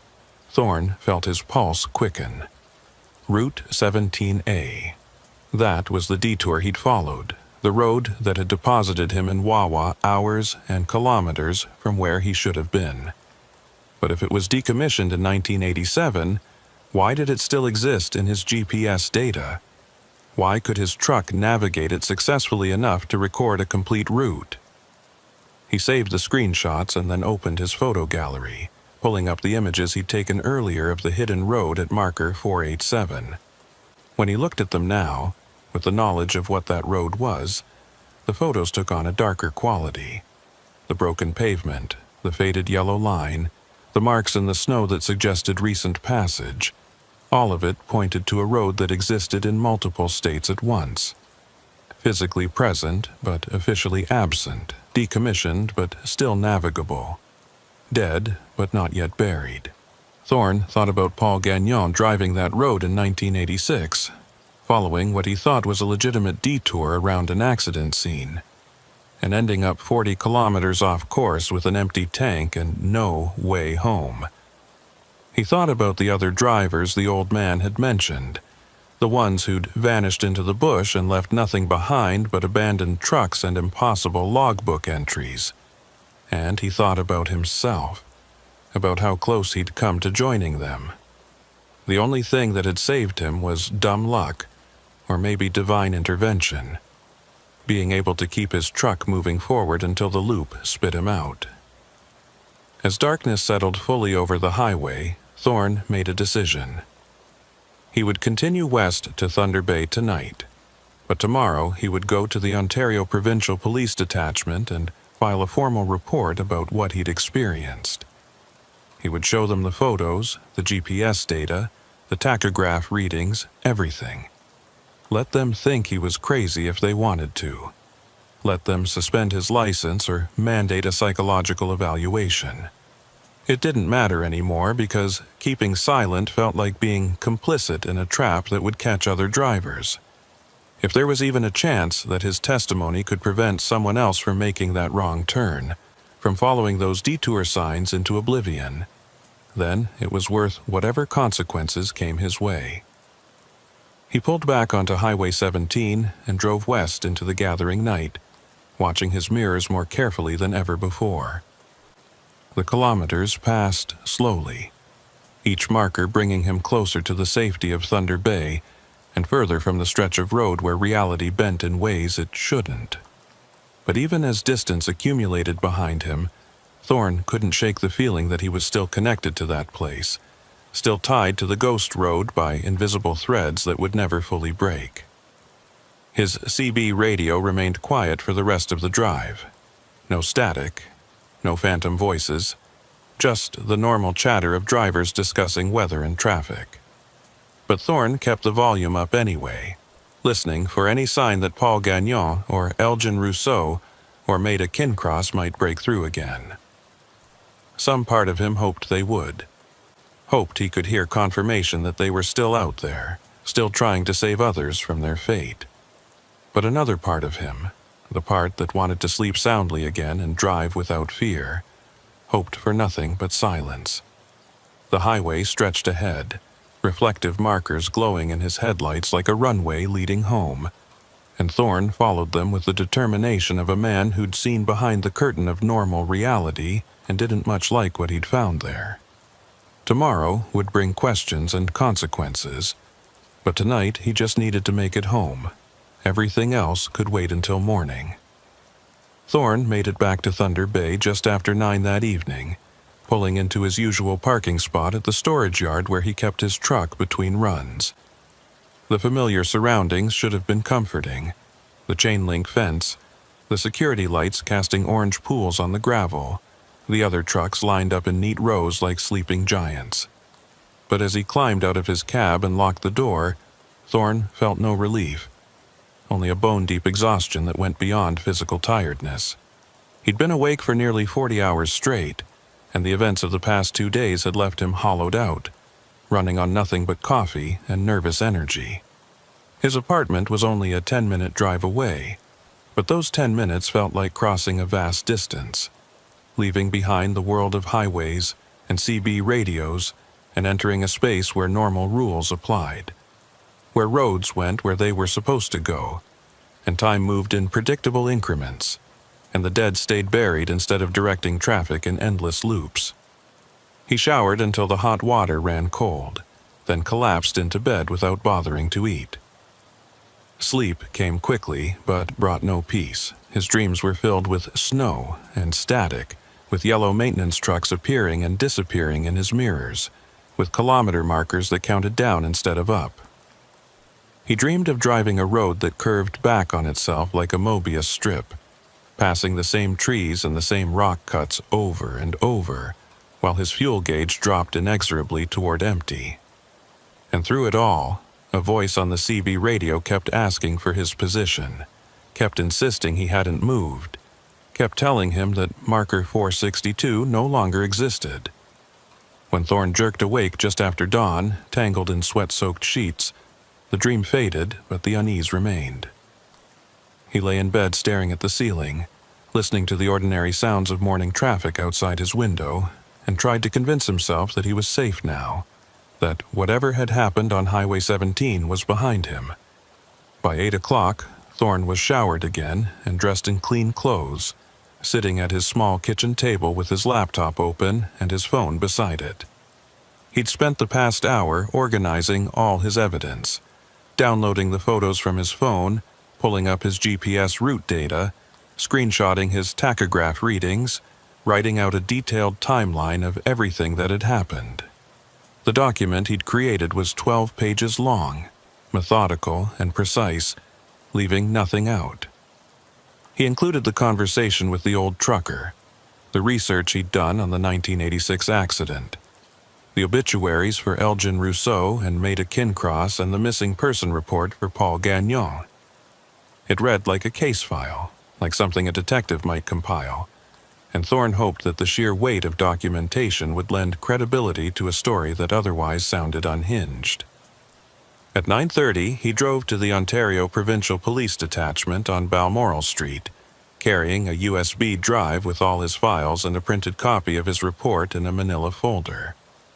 The officer at the front desk was a young woman with her hair pulled back in a tight bun, and she looked up from her computer with a professional smile as Thorne approached. "Good morning. How can I help you?" Thorne set the folder on the counter between them, suddenly uncertain how to begin. "I need to report something that happened on Highway 17. It's complicated." The officer's expression shifted to something more attentive, and she reached for a notepad. "Were you involved in an accident? Are you injured?" Thorne shook his head. "No accident, but I encountered something on the highway 2 nights ago that I think you should know about. There's a road out there, an old, decommissioned route, and it's still accessible.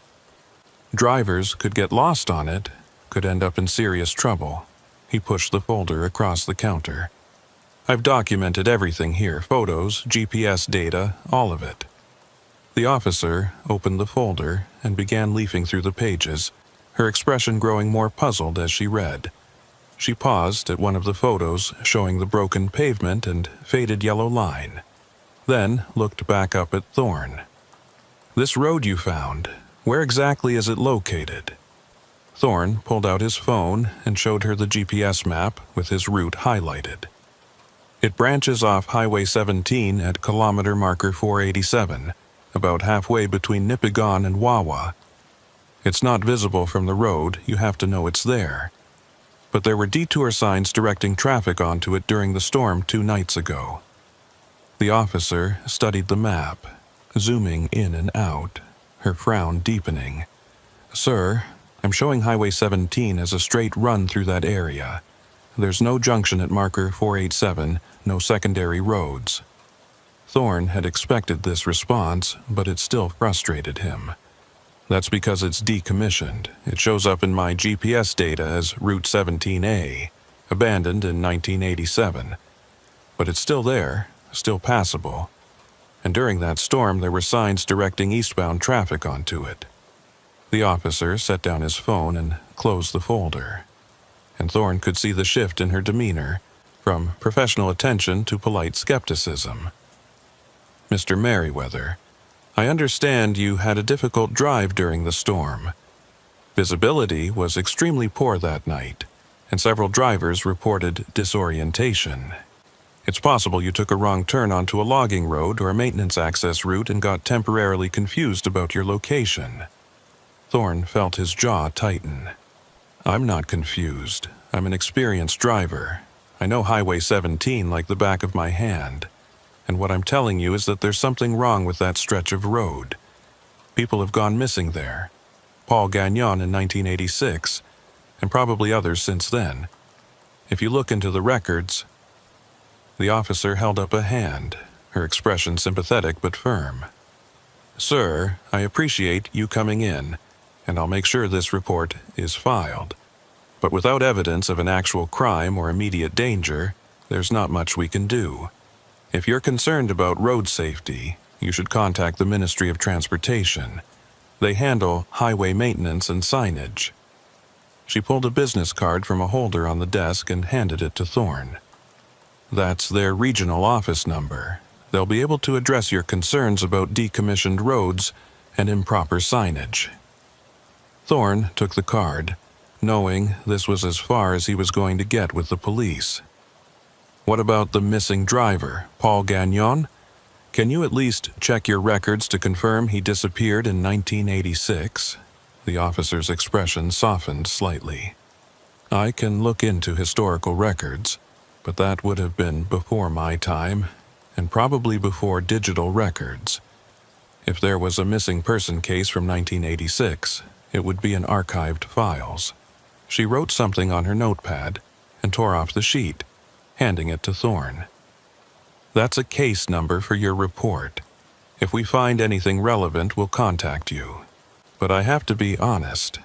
If this person went missing nearly 40 years ago, the chances of new information surfacing are extremely slim.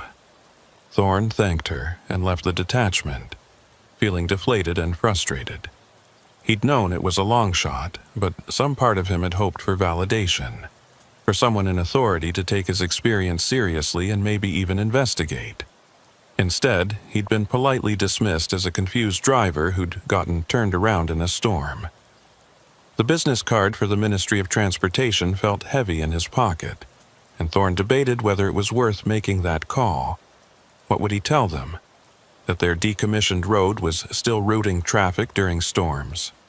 That ghost dispatchers were broadcasting on CB frequencies? They'd dismiss him even faster than the police had.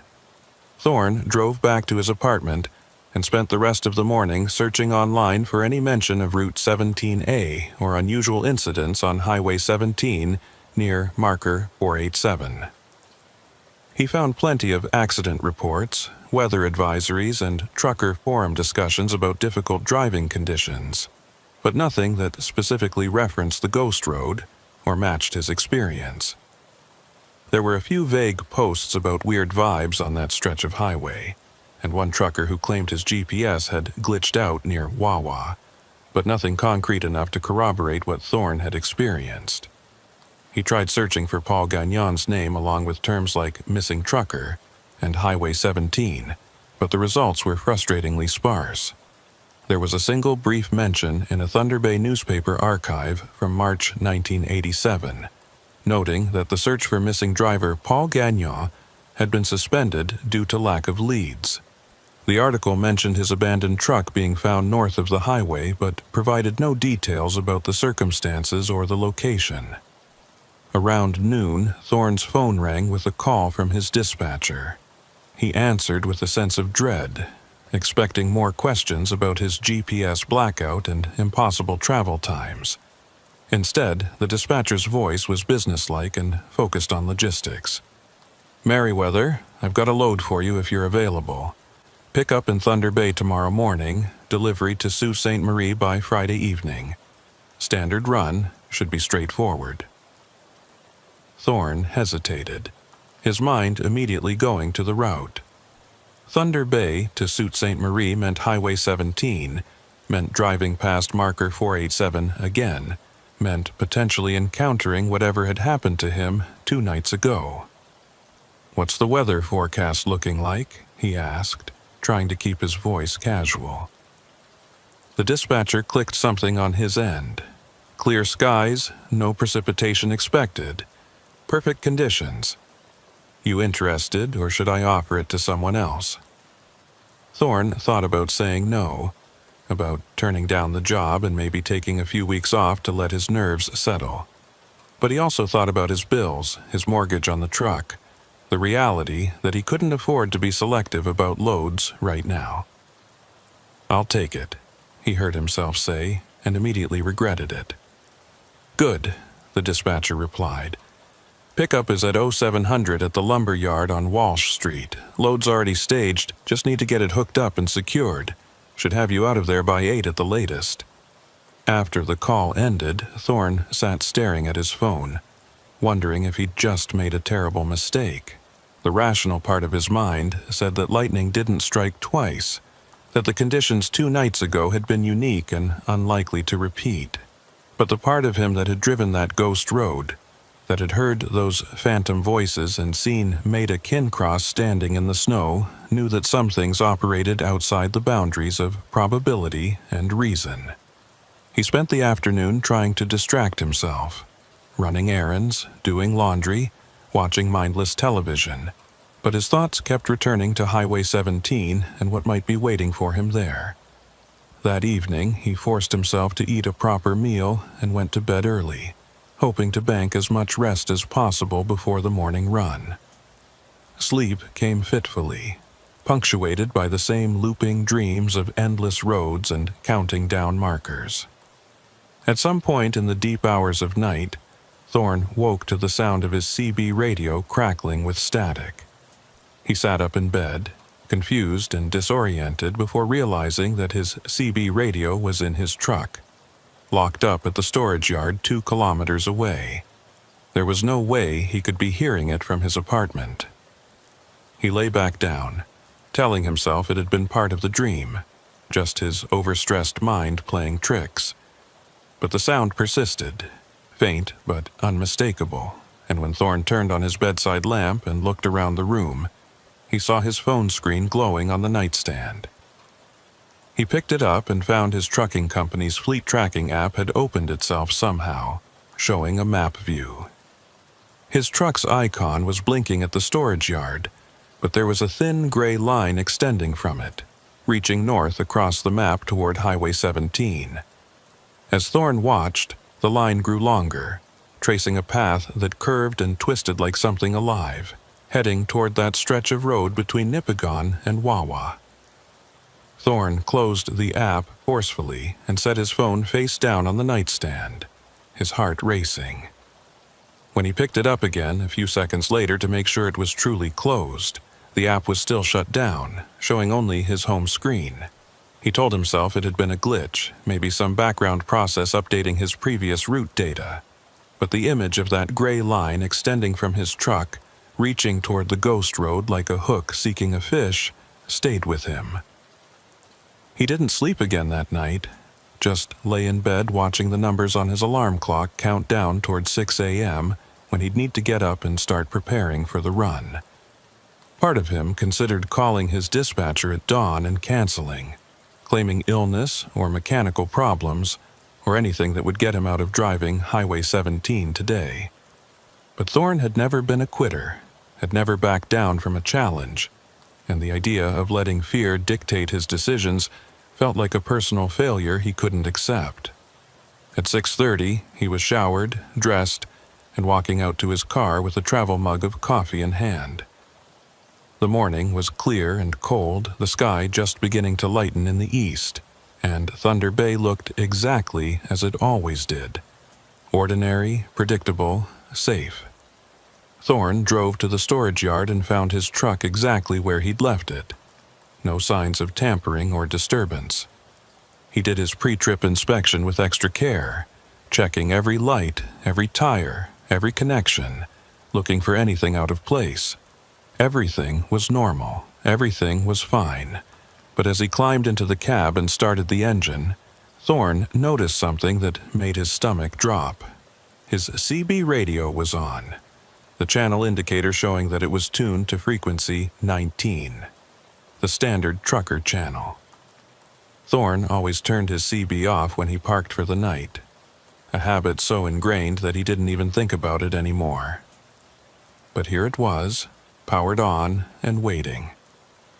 He told himself he must have forgotten in his exhaustion 2 nights ago that it wasn't significant. But he didn't believe it. The drive to the lumber yard was uneventful, and the loading process went smoothly. Thorne watched the forklift operators stack fresh-cut lumber onto his flatbed trailer, securing the load with chains and straps, and tried to focus on the familiar routine. By 8:15, he was pulling out of the yard and heading toward Highway 17, the sun now fully above the horizon, and painting the sky in shades of pink and gold. Traffic was light this early, mostly other commercial vehicles and a few commuters heading into the city for work. Thorne merged onto the Trans-Canada and settled into the right lane, keeping his speed moderate and his eyes on the road ahead. For the first 100 kilometers, nothing unusual happened. The highway unfurled exactly as it should, with markers counting up in regular sequence and towns appearing at their expected intervals. Thorne's CB picked up occasional chatter from other drivers, mundane conversations about weather and traffic and where to find the best coffee along the route. He began to relax slightly, allowing himself to think that maybe this run would be different, that maybe the ghost road only appeared during storms. But as he approached kilometer marker 450, Thorne's CB radio suddenly erupted with static. He reached over to adjust the squelch, but before he could touch it, a voice broke through. The dispatcher's voice. Elgin Rousseau's voice. Just as clear as it had been 2 nights ago. All units, be advised that Highway 17 eastbound is experiencing adverse conditions between markers 460 and 490. Reduced visibility due to ground fog. Recommend reduced speed and increased following distance. Thorne's hands tightened on the wheel. There was no fog. The sky was crystal clear. Visibility was unlimited, and the highway department's electronic signs had shown no warnings or advisories when he'd passed them. He keyed his CB mic, his voice tight. "This is Merriweather eastbound at marker 452. I'm not seeing any fog conditions. Can you clarify the advisory?" The static intensified for a moment, and when Elgin Rousseau's voice came back, there was something different about it. A quality of awareness that hadn't been there before. "Merriweather, we've been trying to reach you. You need to turn back. The road ahead is closed." Thorne's mouth went dry. He looked in his mirrors, checking to see if other traffic was slowing or stopping, but the highway behind him was empty. "Closed for what reason?" he asked, though he already suspected the answer. "Accident at marker 462, the dispatcher replied. "Multiple vehicles involved, hazardous materials spill. All eastbound traffic is being diverted. Follow detour signage when it appears." Thorne stared at the road ahead, his mind racing. Marker 462 didn't exist anymore. The accident that had happened there was 37 years in the past. But if the ghost road was active right now, in broad daylight under clear skies, then the rules he thought he understood were meaningless. He could see marker 460 approaching, and beyond it, the stretch of highway where he'd found the hidden turnoff yesterday. His foot eased off the accelerator instinctively, bringing his truck down to 60 kilometers per hour, then 50. Part of him wanted to ignore the voice, to keep driving straight through and prove that nothing supernatural could touch him in daylight. But a stronger part remembered the fear in Paul Gagnon's voice, remembered the empty maintenance truck and the figure of Maida Kincross standing in the snow. At marker 470, Thorne made a decision. He pulled onto the shoulder, set his parking brake, and turned off his engine. If the ghost road wanted him, it would have to work harder than this. He wasn't going to willingly drive into whatever trap it was setting. The CB crackled again, and this time a different voice came through, younger, familiar, desperate. "Dispatch, this is Unit 12. I've been driving for hours and I can't find my way back to the highway. My fuel is almost gone. Please, I need help." Thorne grabbed his handset so hard his knuckles went white. "Paul, this is Merriweather. I can hear you. Where are you right now?" There was a pause, filled with the sound of wind and static. "I don't know. I'm on some kind of old road, all curves. Can't see more than 20 feet ahead. Trees on both sides, snow everywhere. I thought I was following a detour, but nothing looks right anymore." Thorne closed his eyes, trying to think. "Paul, listen to me carefully. You need to stop driving right now. Set your brakes and stay in your cab." "I can't stop." Paul's voice was rising toward panic. "Something's following me. I can see headlights in my mirrors, getting closer. If I stop, they'll catch me." Thorne felt a chill run down his spine. "What do you mean, catch you? Who's following you?" But instead of Paul's voice, Elgin Rousseau's dispatcher tone cut back in. Unit 12, maintain your current speed and direction. You're approaching a safe egress point at marker 462. Do not deviate from the route. Thorne's eyes snapped open. No. Paul, don't listen to him. There is no marker 462. There is no safe egress. He's leading you deeper in. Static filled the channel for several long seconds, and when Paul's voice returned, it was quieter, resigned. I'm sorry, I don't know who to believe anymore. I just want to go home. The transmission cut off, and despite Thorne's repeated attempts to raise Paul on the CB, there was no response. Just the soft hiss of empty air and the occasional burst of atmospheric interference. Thorne sat in his parked truck, staring at the highway ahead and the stretch of road that might or might not contain a portal to something that shouldn't exist. His rational mind told him to start his engine, continue his delivery, and forget about phantom voices from dead men. But his conscience wouldn't let him abandon Paul Gagnon, even if Paul had been dead for 37 years. Even if every attempt to help only drew Thorne deeper into a mystery that had already consumed too many lives. He thought about the old trucker's warning, stay off that road, and he thought about his own experience 2 nights ago, how he'd followed the detour and emerged with missing time and impossible distances. What if he could do it again, but this time with intention? What if he could find Paul on that ghost road and guide him out somehow? The idea was insane, reckless, probably suicidal. But it was also the only thing Thorne could think of that might make a difference. He reached for his phone and opened a voice memo app, then pressed record. My name is Thorne Merriweather. Today is Wednesday, November 13th, 2025, and I'm parked on Highway 17 at kilometer marker 470. I'm about to do something that probably makes no sense, but I need to document it in case I don't come back the way I'm supposed to. He paused, gathering his thoughts. 2 nights ago, I encountered what I believe is a temporal loop or some kind of geographic anomaly on this highway. A decommissioned road called Route 17A that still exists in some form, trapping the echoes of people who died in a 1986 accident. I've heard their voices on my CB, I've seen physical evidence of their presence, and I can't explain it with any rational framework. But I also can't ignore it. Thorne took a breath. If something happens to me, if my truck is found abandoned, or if I disappear, I need people to know that I've made this choice voluntarily. I'm going to attempt to drive Route 17A again, to find a driver named Paul Gagnon who went missing in 1986, and to see if there's any way to break the loop or help him escape. I don't know if it's possible. I don't even know if it makes sense. But I have to try. He ended the recording and emailed the file to himself, to his dispatcher, and to the OPP detective whose business card he still had. Then he started his engine and pulled back onto the highway, heading east toward marker 487 and whatever waited there. As he approached the spot where he'd found the hidden road, Thorne's CB came alive with multiple voices overlapping.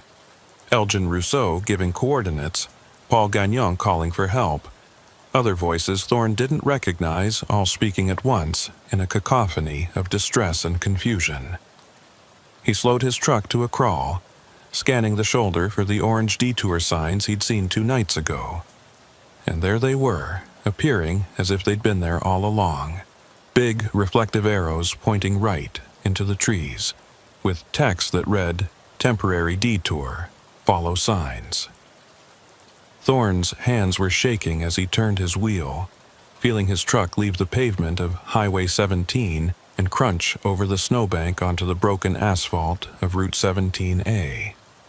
The transition was just as jarring as it had been before, from smooth highway to rough, uncertain surface, from open sky to shadowed corridor of trees. His headlights seemed dimmer here, as if the light itself was being absorbed by the forest, and the temperature inside his cab dropped noticeably despite the heater running at full blast. The road curved ahead into darkness that shouldn't exist in late morning, and Thorne followed it with his footlight on the accelerator, every sense on high alert. His odometer was climbing, his tachograph recording distance and time, but Thorne had no faith that either measurement would mean anything if he emerged. The CB continued to crackle with voices, and Thorne tried repeatedly to raise Paul, to establish clear communication, but the responses he got were fragmented and unclear. He drove for what felt like hours, but might have been minutes, past trees that all looked identical, over frost heaves and potholes that appeared without warning. His GPS showed no position data, just a blank screen with a loading icon. His phone had no signal. He was completely isolated, suspended in a space that existed between one moment and the next, 1 mile and the next, with no guarantee that the rules he'd relied on his entire life still applied. And then, ahead in the murk and shadow, Thorne saw something that made him hit his brakes. A truck parked at the side of the road with its 4 ways blinking weakly. The design was old, maybe 1980s vintage, with a squared-off cab and faded paint that might have once been blue. Thorne pulled up behind it and set his own parking brake, his heart hammering in his chest. He grabbed a flashlight from his door pocket and climbed out into air so cold it burned his lungs. The silence was absolute. No wind, no bird calls, no sound of his own truck's engine even though he'd left it running. Thorne approached the parked truck cautiously, playing his flashlight beam over its exterior. The license plate was dated 1986, and the name painted on the door read Northern Ontario Transport Services. Thorne's breath caught. This was Paul Gagnon's truck. This was where he'd stopped, where he'd run out of fuel or hope or both, and where he'd somehow ceased to exist in any meaningful way. Thorne moved to the driver's side and shined his light through the window. The cab was empty, but there were signs of recent occupation. A coffee thermos on the dash, a logbook open on the passenger seat, a jacket draped over the steering wheel. Thorne tried the door handle and found it unlocked. He climbed up into the cab, moving carefully, feeling like he was disturbing a shrine or a crime scene. The logbook was filled with entries in neat handwriting, the last one dated November 22nd, 1986. 22:30 hours, following detour around accident scene, visibility 0, fuel at quarter tank, will update at next marker.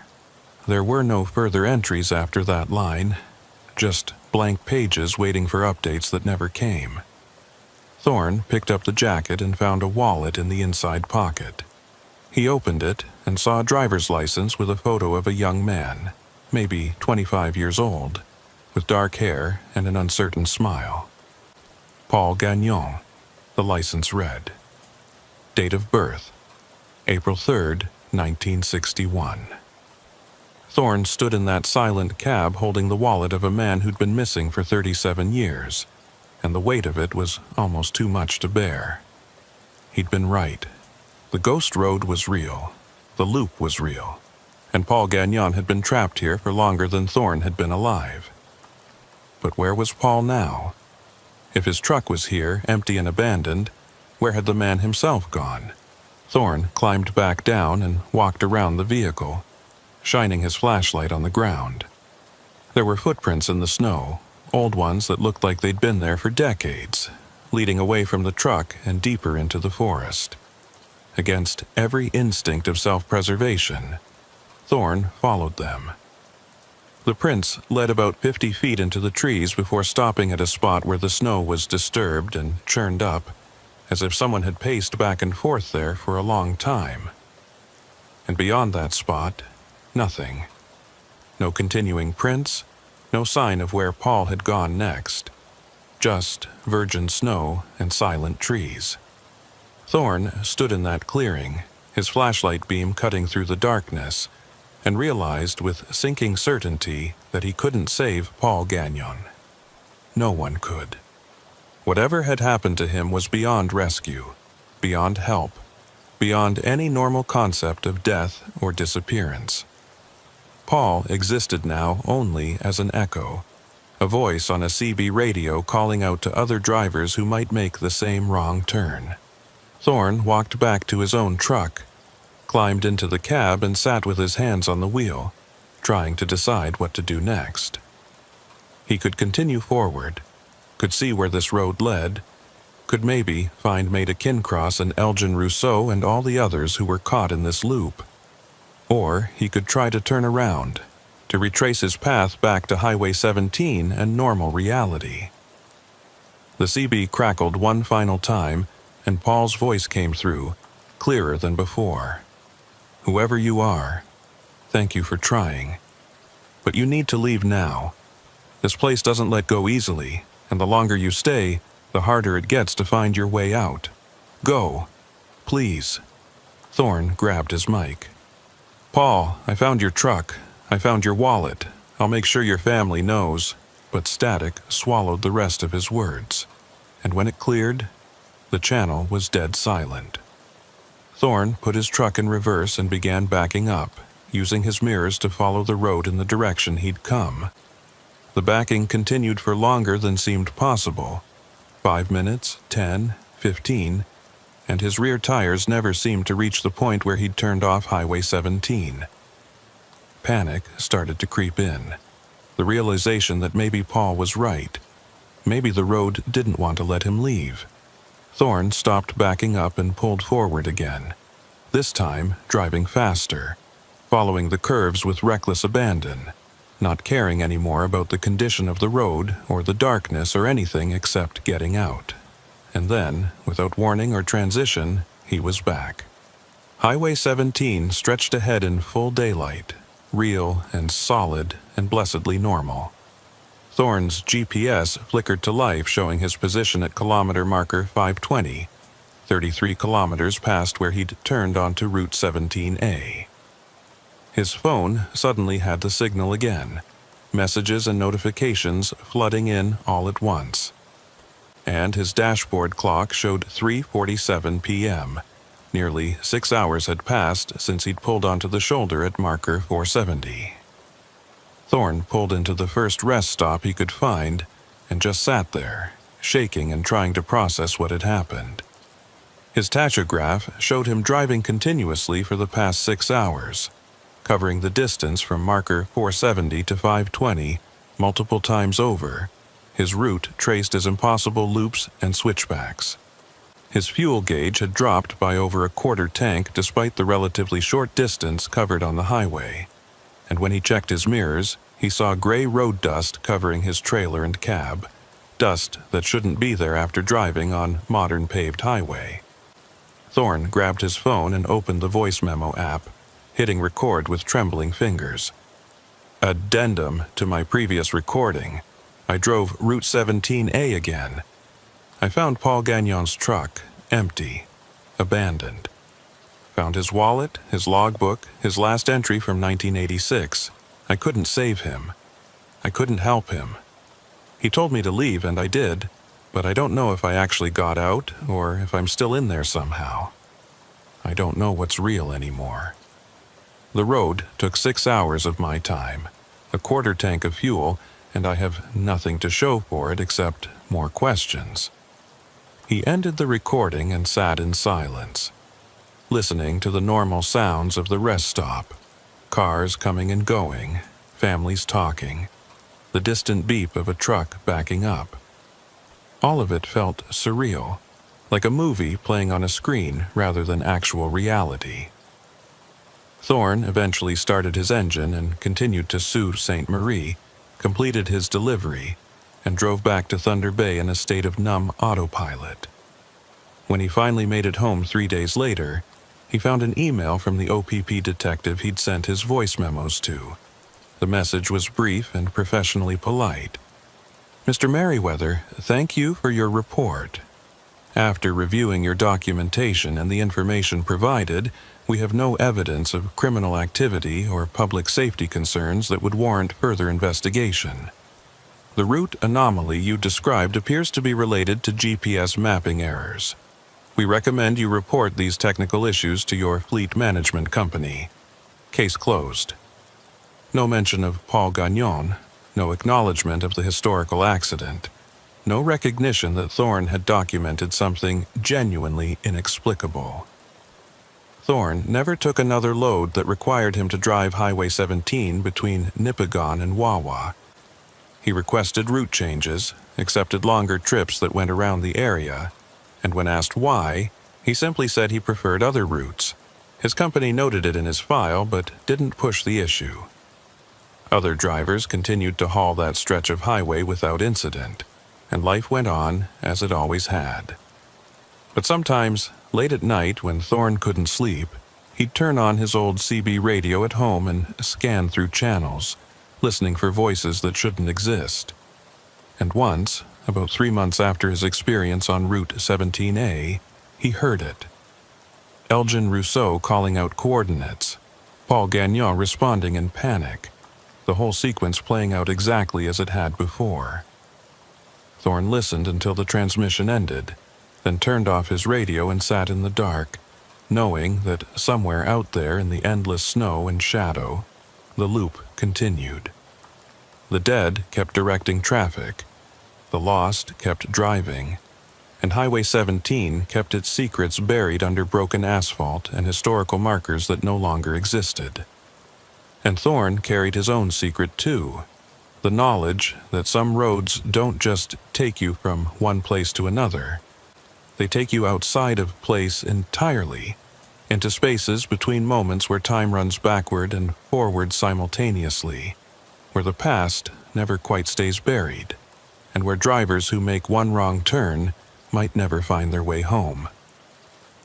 Years later, when Thorne finally retired from trucking, he wrote everything down in a private journal that he kept in a locked drawer. He titled it The Ghost Road, A True Account, and included every detail he could remember, every piece of evidence he'd collected, every voice he'd heard on those dark broadcasts. He never published it, never showed it to anyone, but he kept it as insurance against forgetting, against convincing himself that it had all been stress or hallucination or some elaborate malfunction of his equipment and mind.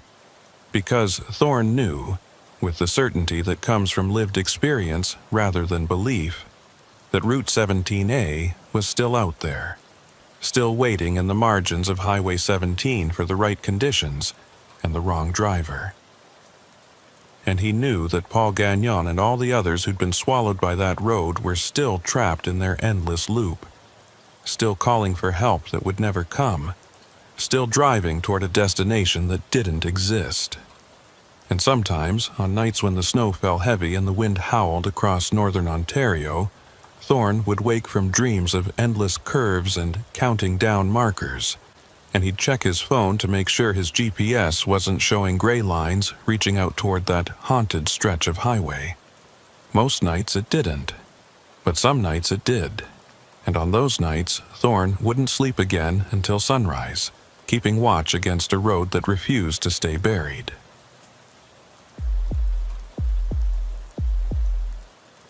Cormac Vale had been driving across the Saskatchewan prairies for 6 straight hours when his fuel warning light blinked on, a small orange icon that felt like an accusation in the gathering dusk. He'd meant to stop in Swift Current, had even pulled off the Trans-Canada with that intention, but the lineup at the truck stop had been 12 deep, and Cormac had made the calculation that he could push through to the next major center without issue. That calculation had been wrong. Now he was somewhere south of Highway 1 on a grid road that his GPS insisted would save him 40 minutes, watching his fuel gauge dip below the quarter tank mark while the sun bled out across an endless horizon of harvested wheat fields. The prairie stretched in all directions like an ocean frozen mid-wave, all gentle swells and distant grain elevators that looked like ships anchored against the coming night. It was beautiful in a desolate way, but beauty didn't help when you were running on fumes with no gas station in sight. Cormac had been hauling freight across Western Canada for nearly 15 years, and he knew better than to trust shortcuts on grid roads, especially this late in the season. November in Saskatchewan meant early darkness, unpredictable weather, and small towns that rolled up their sidewalks at 5 p.m. But his dispatcher had been pushing him hard on this run, emphasizing the delivery deadline in Regina and the penalty fees they'd face if he missed the window, and Cormac had let that pressure override his better judgment. Now he was paying for it. Watching kilometer markers tick by with agonizing slowness, while his fuel gauge continued its steady descent toward empty.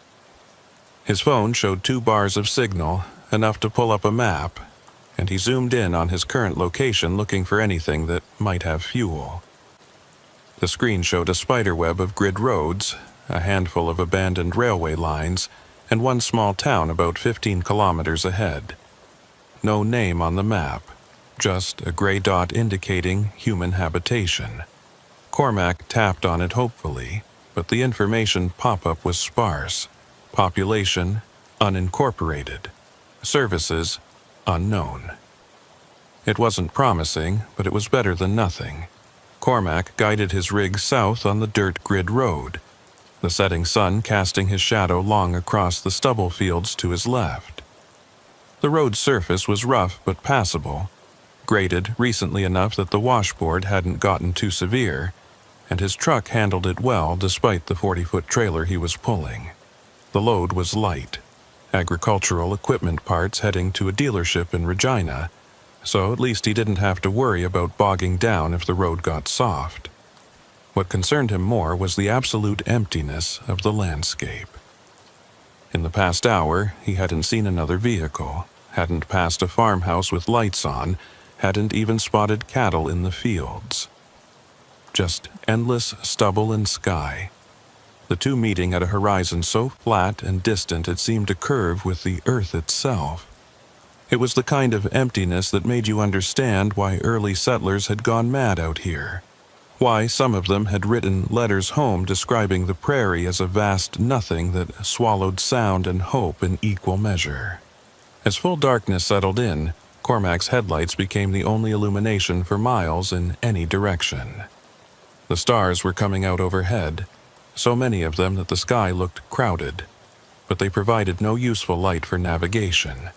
His fuel gauge had dropped to the red zone now, maybe 30 kilometers of range left if he was lucky, and Cormac found himself unconsciously easing off the throttle to conserve every drop. The town should be close now, according to his odometer, and he strained his eyes looking for any sign of lights or structures ahead. For a long moment there was nothing, just the tunnel of his headlights cutting through darkness and the rhythmic bounce of his cab over the uneven road. Then, at the very limit of his vision, Cormac saw it, the silhouette of a grain elevator rising against the stars like a cathedral in the wilderness. The sight brought a surge of relief so intense it was almost physical. Where there was a grain elevator, there was usually a town, and where there was a town, there was usually fuel. Or at least there had been, once upon a time. As Cormac drew closer, his relief began to curdle into uncertainty. The grain elevator was definitely there. A massive wooden structure that must have been 40 or 50 feet tall. But there were no lights around it. No street lamps, no illuminated signs, no glow of windows from nearby buildings. The elevator itself looked dark and abandoned, its paint peeling away in long strips that fluttered in the wind like dead skin. Cormac downshifted as he reached what must have been the town's main street. A dirt road slightly wider than the grid road he'd been following, with buildings lined up on either side like rotting teeth. His headlights swept across storefronts with broken windows, a church with its steeple listing to one side, houses with sagging porches and doors that hung open on broken hinges. The place looked like it had been dead for decades, one of those prairie ghost towns that had died when the railway stopped running, or the highway bypassed them, or the young people all moved away to cities that offered something more than dust and wind and endless sky. Cormac slowed his truck to a crawl, scanning both sides of the street for any sign of a gas station or even just a fuel pump attached to a store. His headlights illuminated a faded sign hanging from a post. "Welcome to," but the town's name had weathered away, leaving just the mounting brackets and a few flakes of paint. He continued down the main street, past what might have once been a general store, a post office, a cafe with tables still visible through the grimy windows. Everything was closed. Everything was dark, and Cormac was beginning to accept that he'd gambled wrong. This town was too far gone to offer anything useful, and he'd wasted precious fuel driving here. He was calculating whether he had enough diesel left to make it back to the Trans-Canada when his headlights caught something that made him hit his brakes. There was a light on in one of the houses, a warm yellow glow spilling out through intact windows onto a porch that looked recently swept. Smoke was rising from the chimney, visible as a darker column against the night sky, and there was a pickup truck parked in the driveway that looked like it had been driven recently. No rust, no flat tires, no signs of abandonment. Cormac sat in his idling truck, staring at that lit window and trying to decide what to do. Every instinct told him that something was wrong about this situation, that a single occupied house in a town full of ruins was a detail that didn't fit any normal pattern. But his fuel gauge was telling him an even more urgent story, and the reality was that he needed help whether he liked it or not. He couldn't make it back to the highway, couldn't push forward to the next town, and sitting here until his tank ran dry would leave him stranded in the middle of nowhere with no easy way to get help. At least, if there were people in that house, they might have a phone that worked, might be able to point him toward the nearest fuel source, might even have a few jerry cans of diesel they'd be willing to sell. Cormac pulled his truck over to the side of the street, as close to the lit house as he could get without blocking the road, and killed his engine. The sudden silence was profound, broken only by the ticking of cooling metal and the whisper of wind through empty buildings. He grabbed his flashlight from the door pocket and climbed down from the cab, his boots crunching on gravel that sounded impossibly loud in the stillness.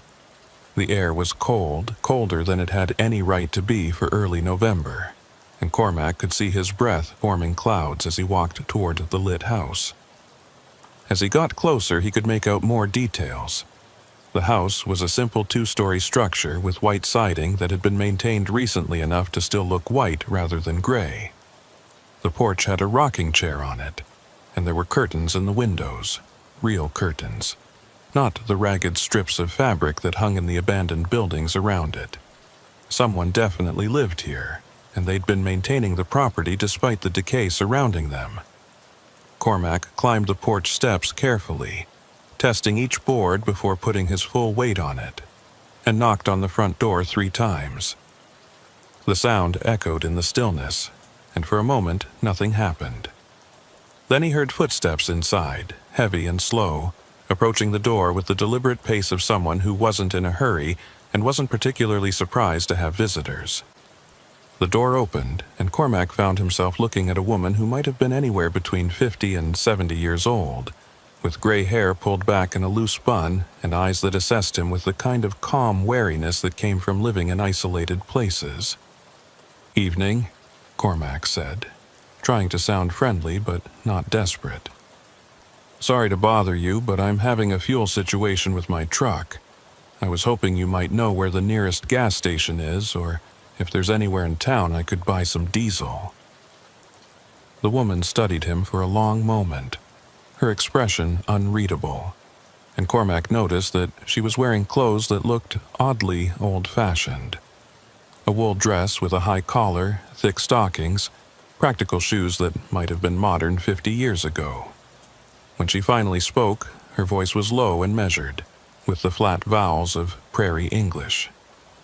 "Nearest fuel is in Assiniboia, 40 kilometers north.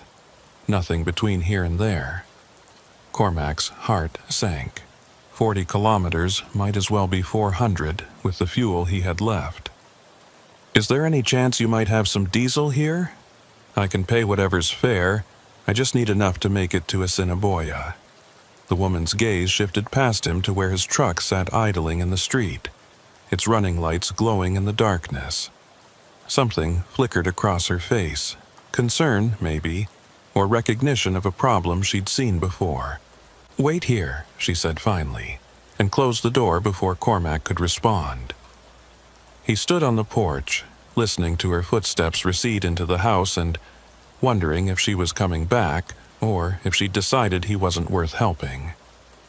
The wind picked up, rattling loose siding on the abandoned building across the street and carrying with it the smell of dust and grain chaff and something else Cormac couldn't quite identify. Something organic and slightly rotten, like vegetables left too long in a cellar. He turned his flashlight beam on the house next door and saw that the windows were broken out. The interior visible as a dark cavity full of furniture that had been picked over by weather and animals. It was like standing at the edge of two different worlds. Behind him, a warm, lit house with smoke rising from its chimney, and in front of him, the hollow corpse of a town that had given up decades ago. The contrast was so stark it felt staged, like a movie set designed to unsettle viewers by putting the normal next to the nightmare. The door opened again and the woman reappeared, this time wearing a heavy coat and carrying a flashlight of her own. "I don't have diesel here," she said, stepping out onto the porch and closing the door behind her. "But there's a fuel pump at the old co-op building, about 2 blocks down. Still has diesel in the underground tank, but it's been there a while. Might work, might not." Cormac felt a flicker of hope. "The pump still works?" The woman nodded, already moving down the porch steps. "It's not electric, it's a hand crank model from before they modernized. Never got removed when the co-op closed. Follow me, I'll show you." She walked down the street without waiting to see if Cormac followed, her flashlight beam bouncing off abandoned storefronts and creating shadows that seemed to move independently of their sources. Cormac hurried to catch up, his own flashlight cutting parallel tracks through the darkness. "Do you mind if I ask," he said as they walked, "why you're still here? I mean, it looks like everyone else left a long time ago." The woman was quiet for several steps, and Cormac thought maybe she wasn't going to answer. Then she spoke without turning around, her voice carrying clearly in the still air. "This is my home. My family built that house in 1947, raised 3 generations there. Just because everyone else left doesn't mean I have to." There was a finality to her tone that discouraged further questions, and Cormac let the subject drop. They walked in silence past more ruins. A bank with its vault door standing open like a mouth, a barber shop with its striped pole lying in the street, a hardware store where tools still hung on display hooks inside the broken windows. The woman's flashlight beam swept across each building methodically, as if she was performing a nightly inspection, checking to make sure everything was still dead and staying that way. After 2 blocks, she stopped in front of a large wooden structure that might have been impressive once, but now leaned slightly to the left. Its loading dock collapsed and its walls covered in graffiti, so old it had weathered to the same gray as the wood beneath. "This is it," the woman said, pointing her flashlight at a metal box mounted on the side of the building. "Pump's in there.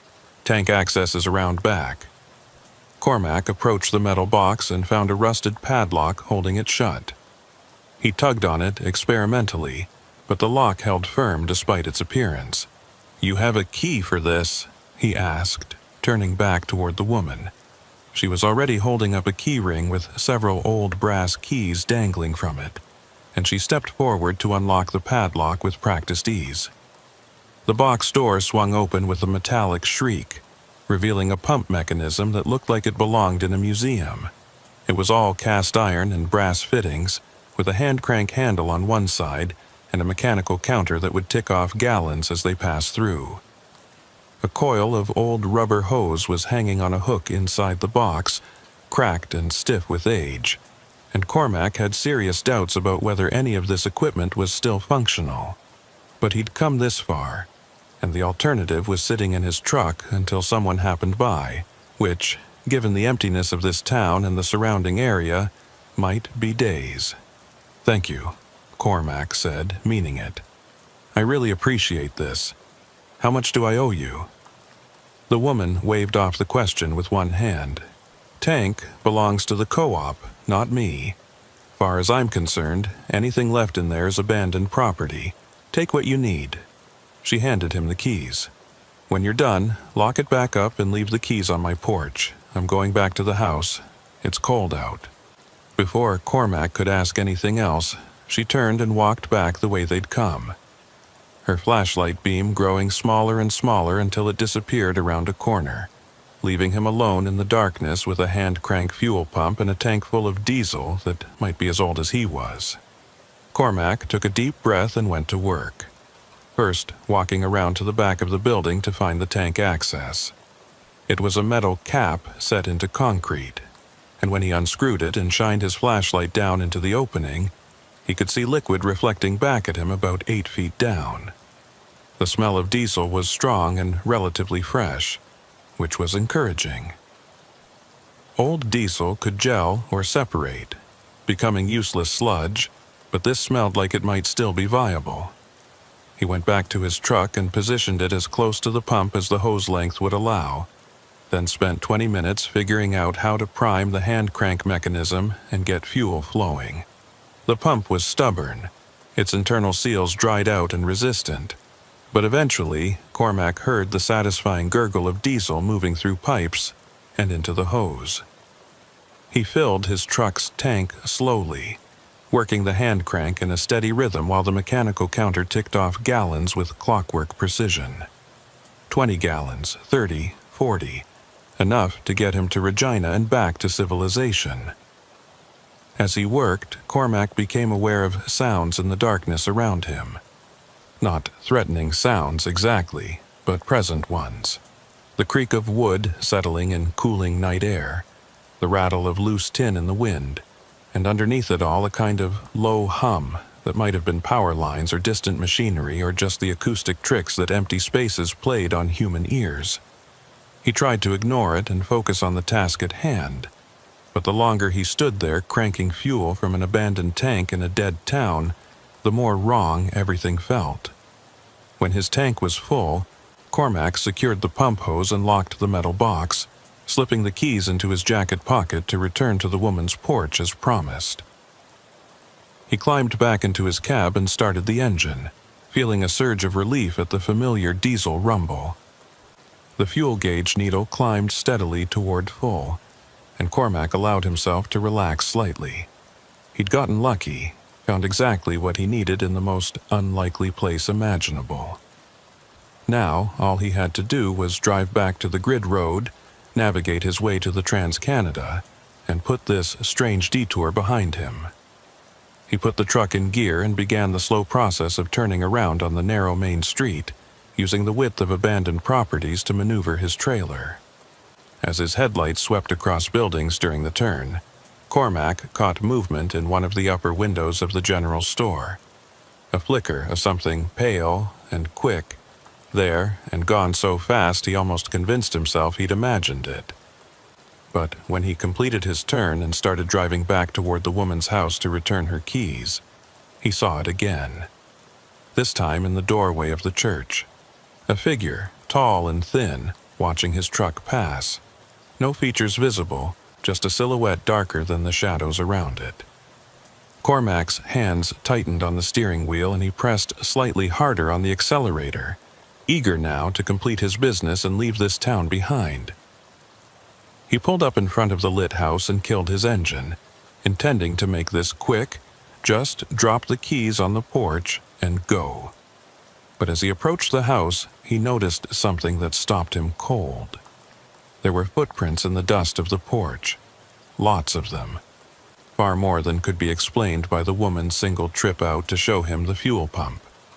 The prints overlapped and crossed each other, some fresh and some older, creating a pattern that suggested multiple people coming and going regularly.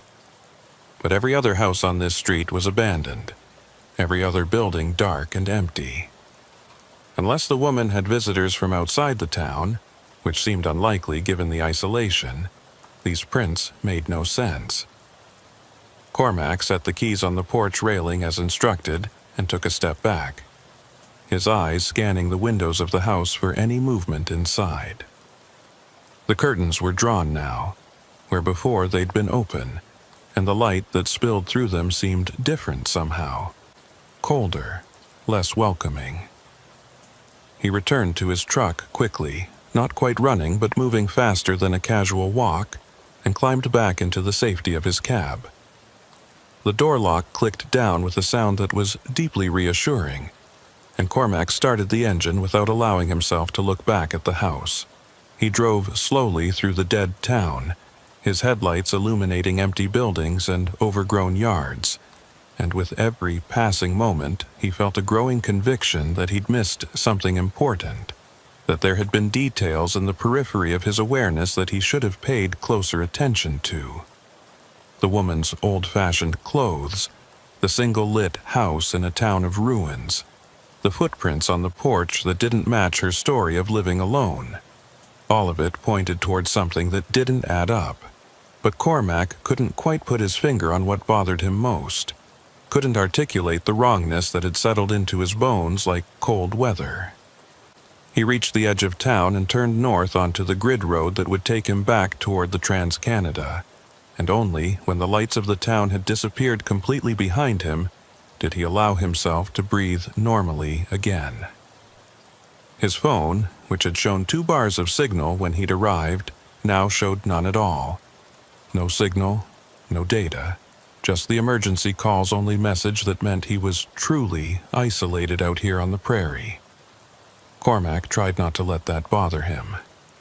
Cell coverage was spotty in rural Saskatchewan, and it was entirely normal to lose signal on grid roads between towns. But combined with everything else he'd experienced, the loss of connectivity felt like another small wrongness added to the growing pile. He drove for 20 minutes, following the grid road north through darkness so complete that his headlights seemed to create reality rather than just illuminate it. The road's surface had deteriorated since he'd driven south earlier, or maybe he was just more aware of the washboard and potholes now that his mind wasn't focused entirely on finding fuel. His trailer bounced and rattled behind him, and Cormac found himself gripping the wheel tighter than necessary, his shoulders bunched with tension.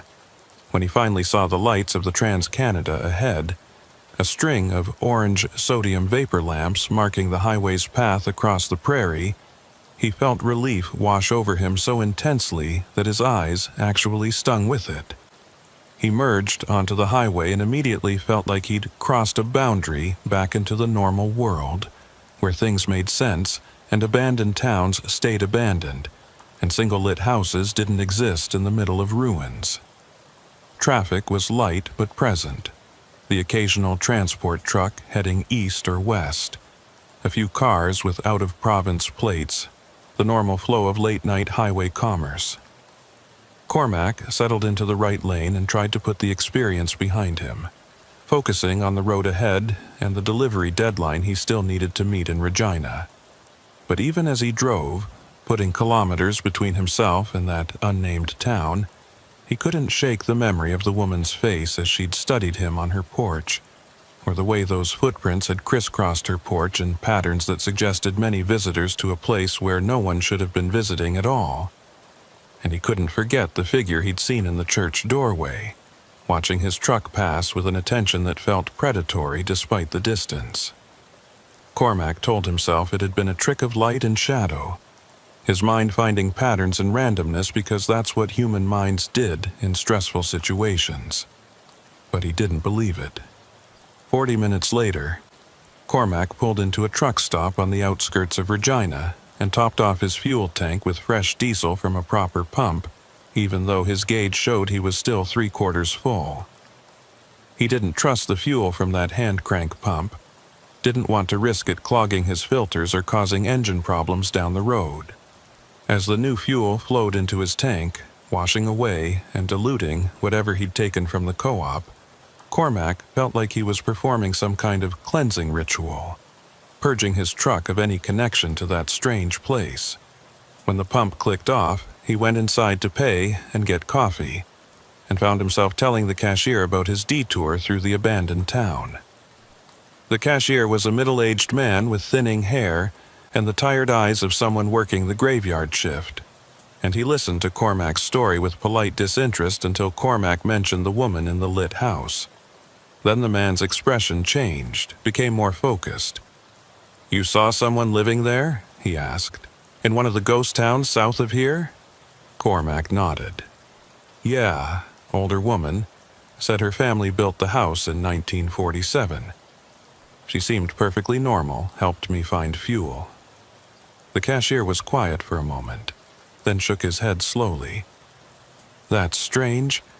I've been working this stop for 20 years. Heard stories about most of the abandoned towns in this area. Some of them do have squatters sometimes, drifters passing through, but it's rare for anyone to stay long term. Too isolated, no services, no reason to be there." He rang up Cormac's purchase and handed back his credit card. "Which town was it? Do you remember the name?" Cormac shrugged. "There was a sign, but the name had weathered off. It was about 40 kilometers south of Assiniboia, right on a grid road." The cashier frowned, thinking. "That's deep prairie. Not much out there anymore. Used to be dozens of little towns along the railway lines, but when the grain companies consolidated and the trains stopped running, most of them just died. People moved to bigger centers, left everything behind." He leaned forward slightly, his voice dropping as if sharing a confidence. "You know what's weird, though? Some of those old towns, people report strange things. Lights where there shouldn't be lights. Sounds of trains that stopped running decades ago. That kind of thing. Local legend stuff. Probably just bored teenagers or optical illusions. But it makes you wonder." Cormac thanked him and took his coffee out to the parking lot where his truck sat under the harsh fluorescent lights like something real and solid and trustworthy. He climbed back into the cab and pulled out his logbook to record the fuel stop, and that's when he noticed something odd about his previous entry.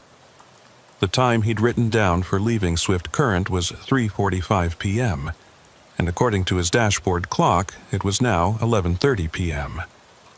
Almost 8 hours had passed, but Cormac could only account for about 6.5 of them. Even allowing for the time spent at the abandoned town and the slow drive on grid roads, there was a gap of at least an hour that he couldn't explain.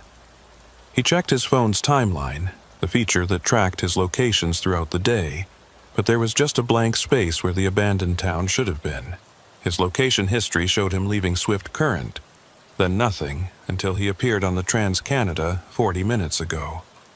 As if that entire detour through the prairie had happened outside of measurable time and space, leaving no digital footprint to prove it had been real. Cormac stared at his phone screen, his coffee growing cold in his hand, and felt the first cold fingers of real fear beginning to wrap around his chest. Cormac completed his delivery in Regina the next morning, unloading agricultural equipment parts at a dealership on the city's industrial outskirts, while his mind kept returning to the abandoned town and the missing hour in his timeline. The warehouse crew moved efficiently around his truck, checking part numbers against manifests and stacking items on pallets, but Cormac barely registered their presence. He kept pulling out his phone and checking his location history, hoping that maybe the data had updated overnight, that the gap would be filled in with the route he'd actually driven. But the blank space remained, a digital void where his detour should have been recorded. It was as if his phone had simply refused to acknowledge that place existed, had declined to create any record of his passage through it.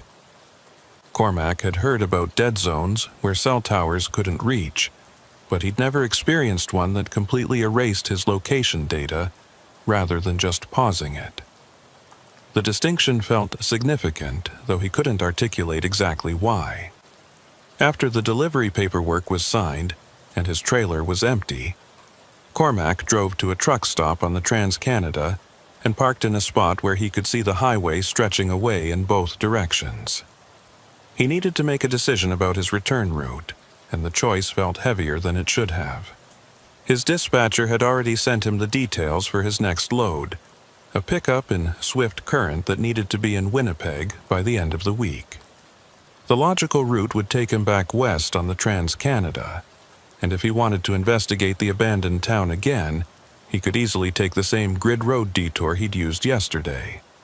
Part of him wanted to do exactly that, wanted to drive back there in daylight and photograph everything, to prove to himself that the place was real and collect evidence that might explain the strangeness he'd experienced.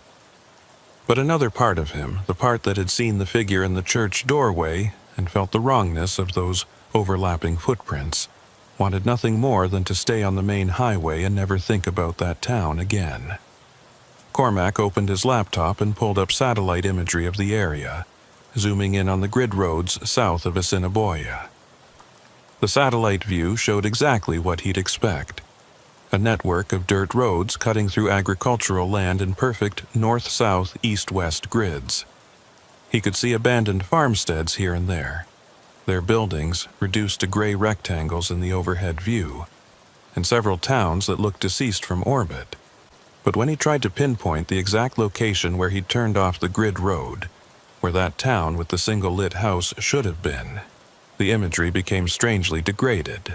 The resolution dropped dramatically, becoming pixelated and blurred, as if the satellite had malfunctioned while passing over that particular section of prairie. Cormac tried zooming in and out, refreshing the map data, even switching to different satellite providers, but the blur remained constant.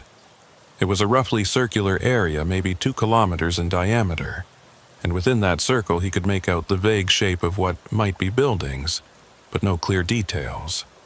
Just gray smudges that could have been anything. He sat back in his driver's seat and rubbed his eyes, trying to think through the situation logically. There were several possible explanations for what he'd experienced. The most mundane was that he'd simply lost track of time due to fatigue and stress, that the woman in the lit house had been real but unremarkable, and that his phone's GPS had glitched in a way that coincidentally erased his location data. The satellite imagery blur could be explained by cloud cover at the time the images were captured, or by deliberate degradation if the area fell under some kind of security restriction, though what would require security restrictions on empty prairie, Cormac couldn't imagine. But taken together, all these mundane explanations required an unlikely coincidence of separate technical failures and human errors. The alternative explanation was that something genuinely strange existed in that town, something that affected electronic devices and created gaps in recorded data. Something that could exist in a state between abandoned and occupied, dead and alive, present and absent. That explanation felt insane, like the plot of a horror movie rather than something that could happen to an experienced trucker on a routine delivery run. And yet Cormac couldn't dismiss it entirely, because he'd been there, had felt the wrongness with his own senses rather than just through the mediation of technology. His phone rang, breaking his spiral of thoughts, and Cormac saw his dispatcher's number on the screen. He answered on the second ring, trying to sound more alert than he felt. "Vale here." His dispatcher's voice came through with its usual brisk efficiency. "Cormac, just confirming you're clear for the swift current pickup. They're expecting you tomorrow morning between 8 and 10. Load's already staged. Should be a quick turnaround." Cormac hesitated, then asked, "What's the fastest route from Regina to Swift Current? I had some delays yesterday, and I want to make sure I build in enough buffer time." His dispatcher clicked something on his end, probably pulling up routing software. "Straight shot west on the Trans-Canada, about 240 kilometers. Road conditions are good, no construction delays reported. You should make it in under 3 hours easy." Another pause, then his dispatcher's voice took on a slightly different tone, more personal than professional. "Everything okay out there? Your GPS tracker showed some weird behavior yesterday afternoon, like you were off route for a while, but the signal was intermittent." Cormac chose his words carefully. "Yeah, I took a detour to find fuel. Cell coverage was spotty, so the tracker probably lost me for a bit. It wasn't exactly a lie, but it wasn't the whole truth either. His dispatcher seemed satisfied with the explanation. No problem, just wanted to make sure you weren't having equipment issues. See you on the tracking board tomorrow. After the call ended, Cormac sat with his phone in his hand, staring at the blank screen and thinking about what his dispatcher had said. The GPS tracker had shown intermittent signal, which meant it hadn't gone completely dead. It had been cutting in and out, catching fragments of his location but not enough to build a continuous route. That was different from his phone's behavior, which had simply created a void in his location history. Two different systems, two different types of failure, both occurring at the same time and place. The coincidence bothered him more than he wanted to admit. He decided to search online for information about the abandoned towns in that area, to see if anyone else had reported strange experiences or unexplained phenomena. The search results were frustratingly vague. There were historical societies that documented Saskatchewan's ghost towns, complete with photos and stories about why each community had died, but nothing about ongoing strangeness. A few urban exploration blogs featured photos of abandoned grain elevators and collapsed buildings, but the bloggers treated them as purely historical subjects rather than places where anything unusual still occurred.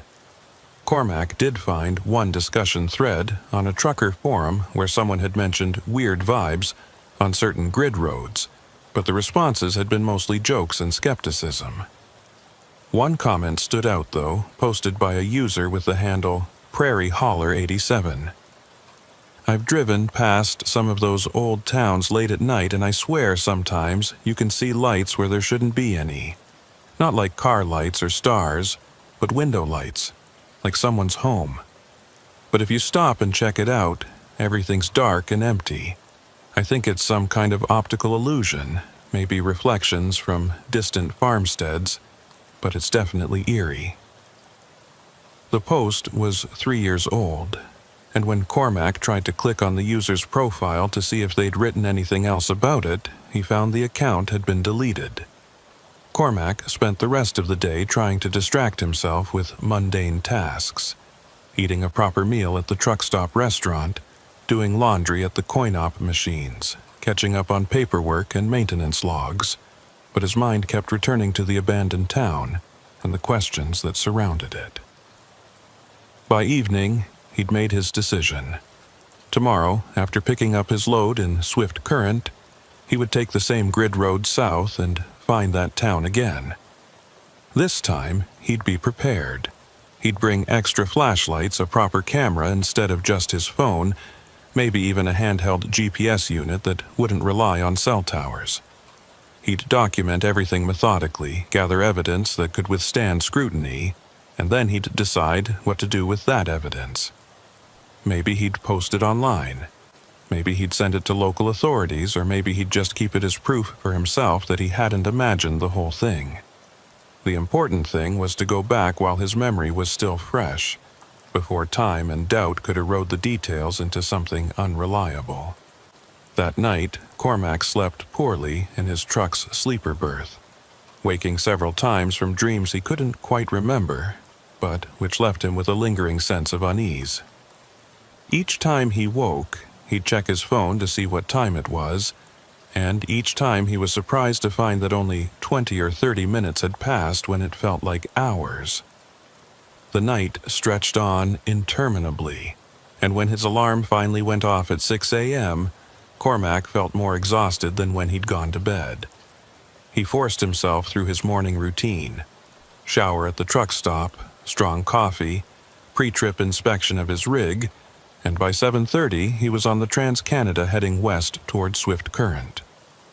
The morning was clear and cold, frost covering every surface and turning the prairie into a landscape of white and gold. Traffic was light, mostly other commercial vehicles making their morning runs, and Cormac settled into the familiar rhythm of highway driving.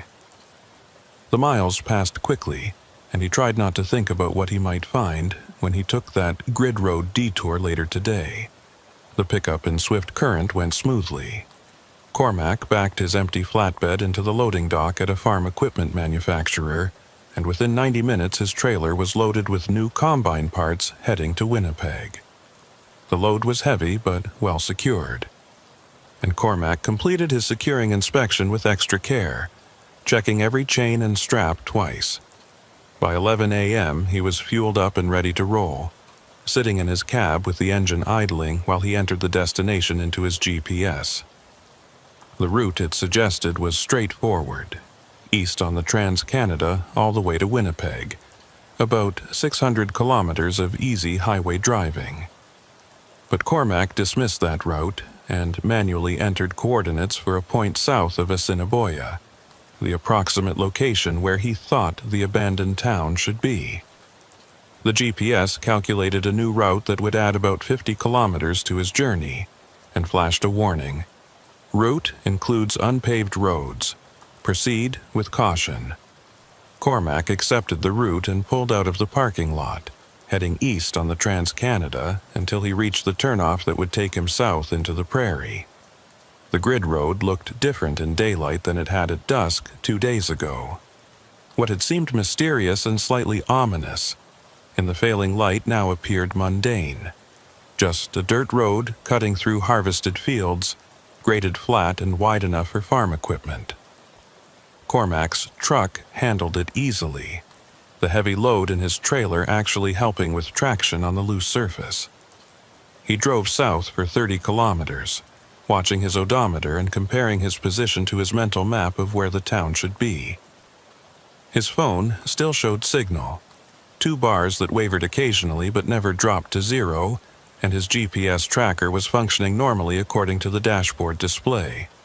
Everything seemed perfectly ordinary, and Cormac began to wonder if he'd somehow taken the wrong road, if the town existed on a different grid road than he remembered. But then, right where it should have been, according to his calculations, he saw the grain elevator rising against the sky. His heart rate kicked up immediately, adrenaline flooding his system in a way that felt disproportionate to the simple sight of an old building.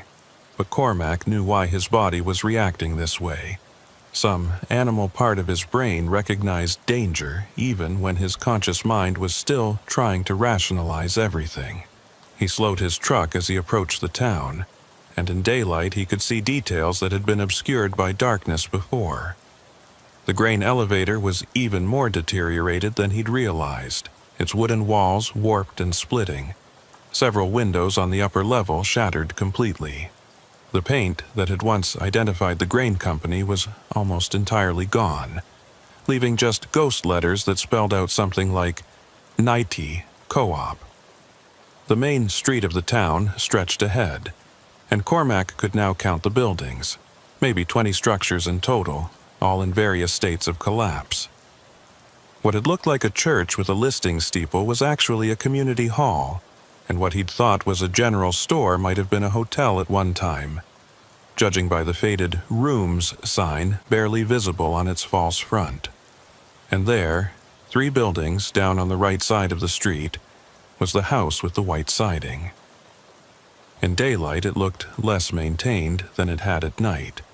The paint was flaking, the porch sagged slightly, the curtains in the windows were yellowed with age, but there was still smoke rising from the chimney, a thin gray column that dissipated quickly in the wind. Someone was still there, or at least had been there recently enough to keep a fire going. Cormac pulled his truck to a stop in the middle of the street and killed the engine. The silence that followed was profound, but different from nighttime silence.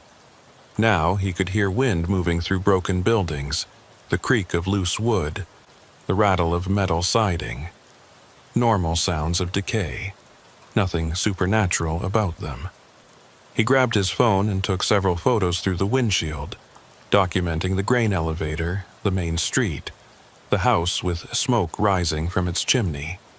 The photos looked exactly like what they were.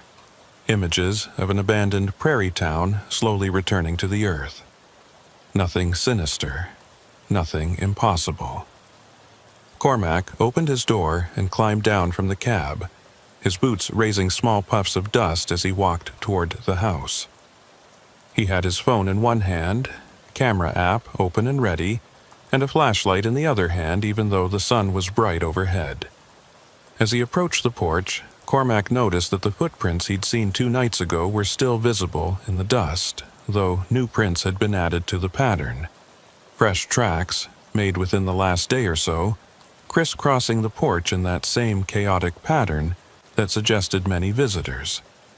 Before Cormac could knock, the door opened and the woman appeared.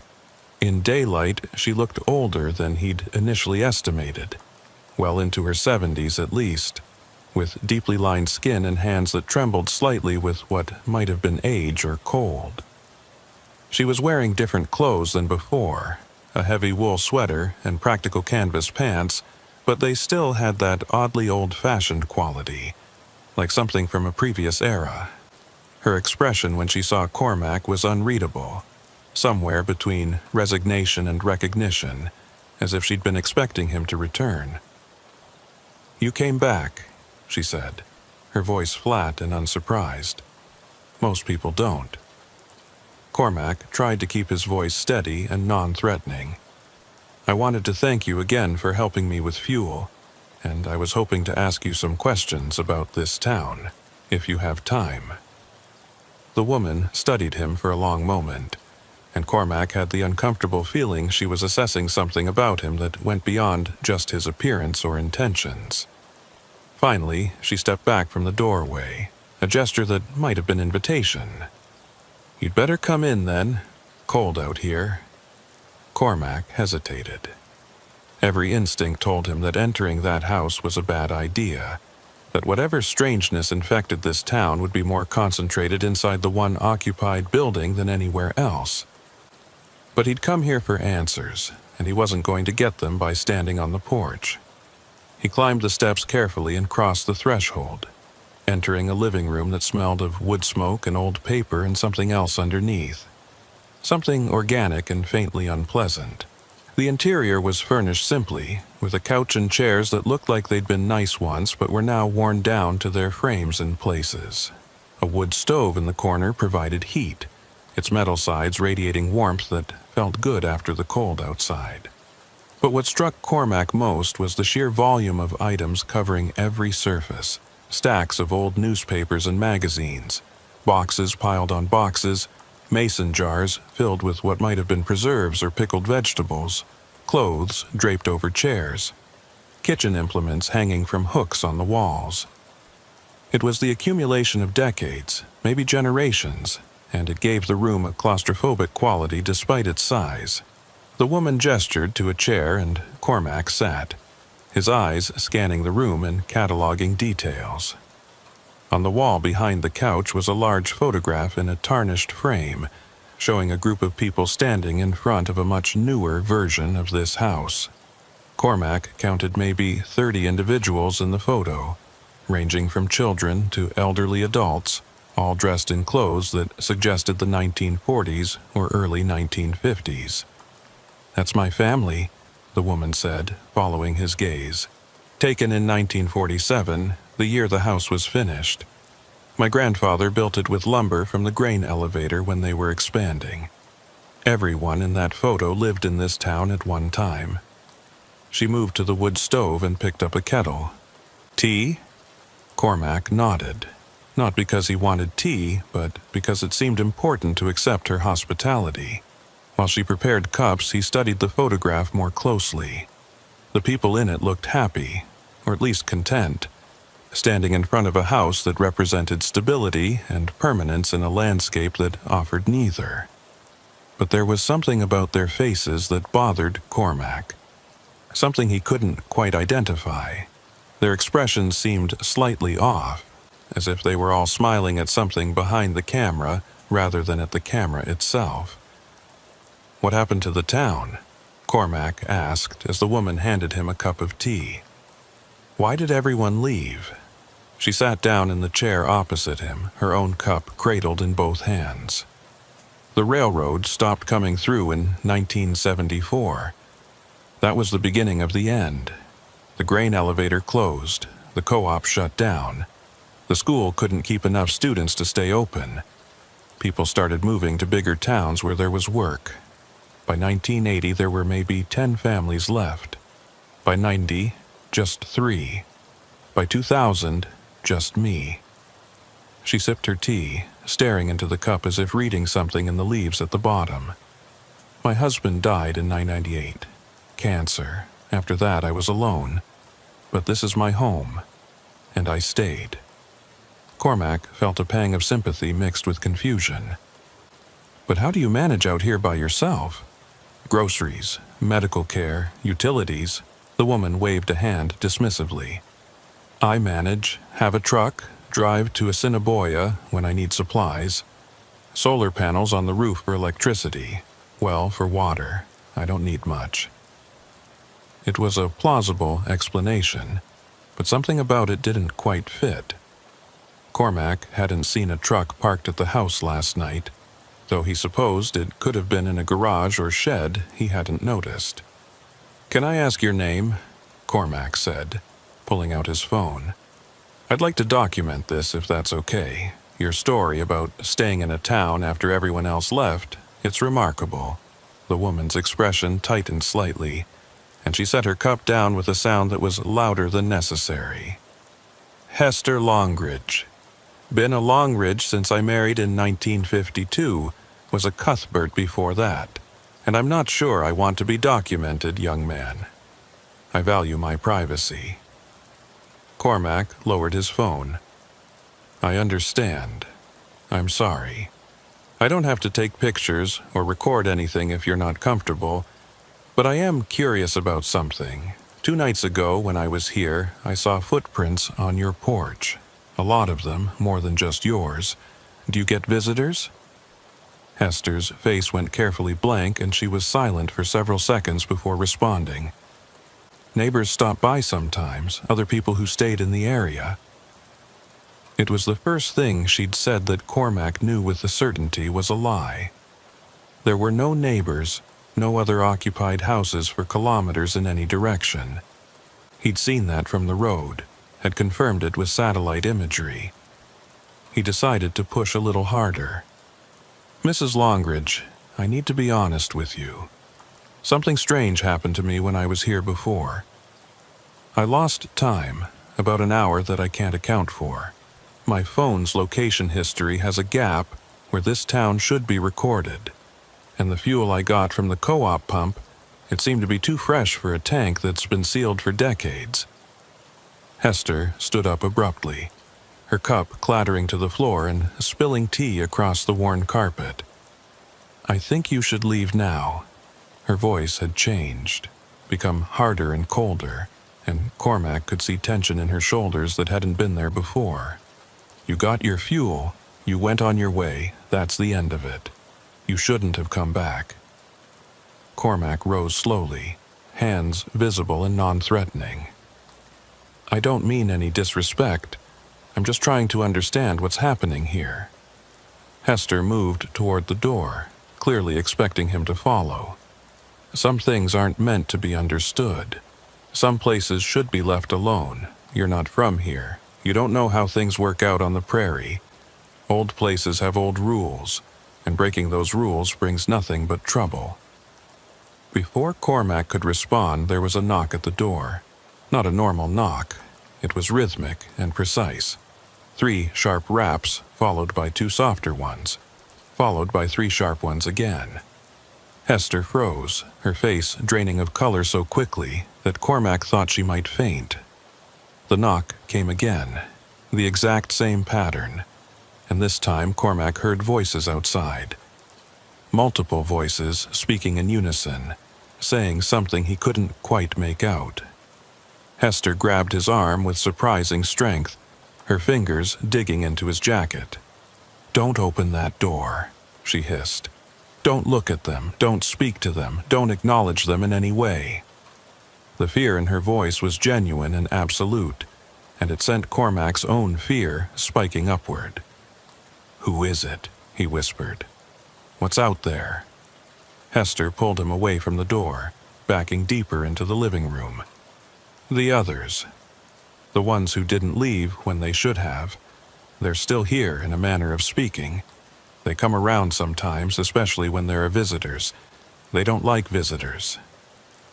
The voices outside grew louder, and now Cormac could make out words. "Join us inside, Mrs. Longridge. We know you have company. We'd like to meet him properly." The tone was pleasant, almost cheerful, but there was something fundamentally wrong about it. The voices were too similar, like a chorus singing in perfect unison, and the words had a stilted quality, as if being read from a script. Cormac moved to the window and carefully pulled back the curtain just enough to see the porch, and what he saw made his breath catch. There were people out there, at least a dozen of them, standing on the porch and in the yard beyond. But they weren't moving naturally. They stood too still, their posture too rigid, their faces all turned toward the door with identical expressions of anticipation. And their clothes were wrong, decades out of date, the same styles Cormac had seen in the 1947 photograph on the wall. As he watched, one of them turned to look directly at the window where he stood, and Cormac saw that their eyes were clouded over with a milky white film, like cataracts but covering the entire surface. The figure smiled, showing too many teeth, and raised one hand in a slow wave. Cormac dropped the curtain and stepped back, his heart hammering. "What are they?" he asked, though he wasn't sure he wanted the answer. Hester had moved to the opposite side of the room, as far from the door and windows as possible. "They're what's left," she said quietly. "The people who loved this town too much to leave even after it died. They're bound to it somehow. Can't move on, can't rest. During the day they mostly stay out of sight, but at night, or when there are visitors, they come out. They want company, they want to add to their number." The knocking came again, more insistent now, and Cormac heard the doorknob rattle as someone tested it. "Mrs. Longridge, don't be rude. You've always been such a good neighbor, such a pillar of the community. Surely you can spare a few minutes to chat with old friends." Hester's voice was barely a whisper. "I'm not like them. I'm still alive, still real, but I can't leave either. Been here too long, become too much a part of this place. I'm trapped between what they are and what you are, and every day it gets harder to remember which side I'm supposed to be on." Cormac pulled out his phone, intending to call for help, but the screen showed no signal. 0 bars, emergency calls only. He tried anyway, dialing 911, but the call wouldn't connect. Just a spinning icon and then an error message. "There's no signal here," Hester said, watching him fumble with his phone. "Never has been, not really. Sometimes it looks like there is, enough to fool people into thinking they're still connected to the outside world. But this place doesn't let signals in or out. Not anymore." The door handle rattled more violently, and Cormac heard wood beginning to splinter. Whatever was outside was getting impatient, moving beyond polite knocking to actual forced entry. "Is there a back door?" Cormac asked urgently. "Another way out?" Hester pointed to a doorway that led deeper into the house. "Kitchen. Back door leads to the yard. But they'll be waiting there too. They always cover all the exits." Cormac moved toward the kitchen anyway, needing to see for himself, and found that Hester was right. Through the kitchen window he could see more figures in the backyard, standing in a loose semicircle facing the house. They were all dressed in outdated clothes, all standing with that same unnatural stillness, all watching the house with those clouded eyes. "How do I get out of here?" Cormac asked, his voice tight with barely controlled panic. "There has to be a way. I got out before, I can do it again." Hester moved to stand beside him, and for the first time he saw something like pity in her expression. "You got out before because they let you, because you were just passing through, just taking fuel and leaving. But you came back asking questions, trying to document things. That's different. That makes you interesting to them. That makes you a potential recruit." She pointed toward the front of the house where the sounds of forced entry were getting louder. "The only way out is through them. You'll have to walk past them, get to your truck, and drive away without stopping. Don't look at them directly. Don't respond if they speak to you. And whatever you do, don't touch them. If you can make it to the edge of town without acknowledging them, they'll lose their hold on you." It sounded like the rules from a fairy tale, arbitrary and impossible to follow, but Cormac didn't have better options. "What about you?" he asked. "Come with me. Get out of this place while you still can." Hester shook her head sadly. "Too late for me. Been here too long. Let too much of this place into my bones. If I tried to leave now, I'd probably just become one of them fully. Lose the last little bit of myself that's still human. At least here, like this, I can remember who I was. I can maintain some small piece of my own identity." She moved to a drawer and pulled out an old revolver, checking to make sure it was loaded. "I'm not planning to use this on them. Bullets don't do much to stop what they are. But it helps me feel like I still have some control, like I'm still a person with choices rather than just part of the landscape." The sound of splintering wood came from the front room, and Cormac knew he was out of time. He moved quickly back through the living room toward the front door and saw that it was bowing inward, the frame cracking under sustained pressure. The voices outside had risen in volume and excitement, a chorus of overlapping phrases that created a sound like wind through a tunnel. Cormac grabbed the door handle, took a deep breath, and pulled it open before his courage could fail. The figures on the porch fell silent immediately, their attention snapping to him with predatory intensity. Up close, Cormac could see more details. Their skin had a waxy quality, like old paper, and their clothes were immaculate despite being decades out of style. They all wore slight smiles, exposing teeth that were too white and too uniform, and those clouded eyes tracked his movement with an awareness that was definitely not human. "Hello," said the figure closest to him, a man wearing a 1950s-style suit with a narrow tie. "We've been hoping you'd join us. Mrs. Longridge has been monopolizing your time, and that's hardly neighborly. We have so much to show you about our wonderful town." The others nodded in unison, still smiling, still standing in their unnatural stillness. Cormac remembered Hester's instructions. Don't acknowledge them. Don't make eye contact. Don't respond. He stepped forward onto the porch, moving sideways to slip past the closest figures, and they tracked his movement with their heads, but didn't reach for him.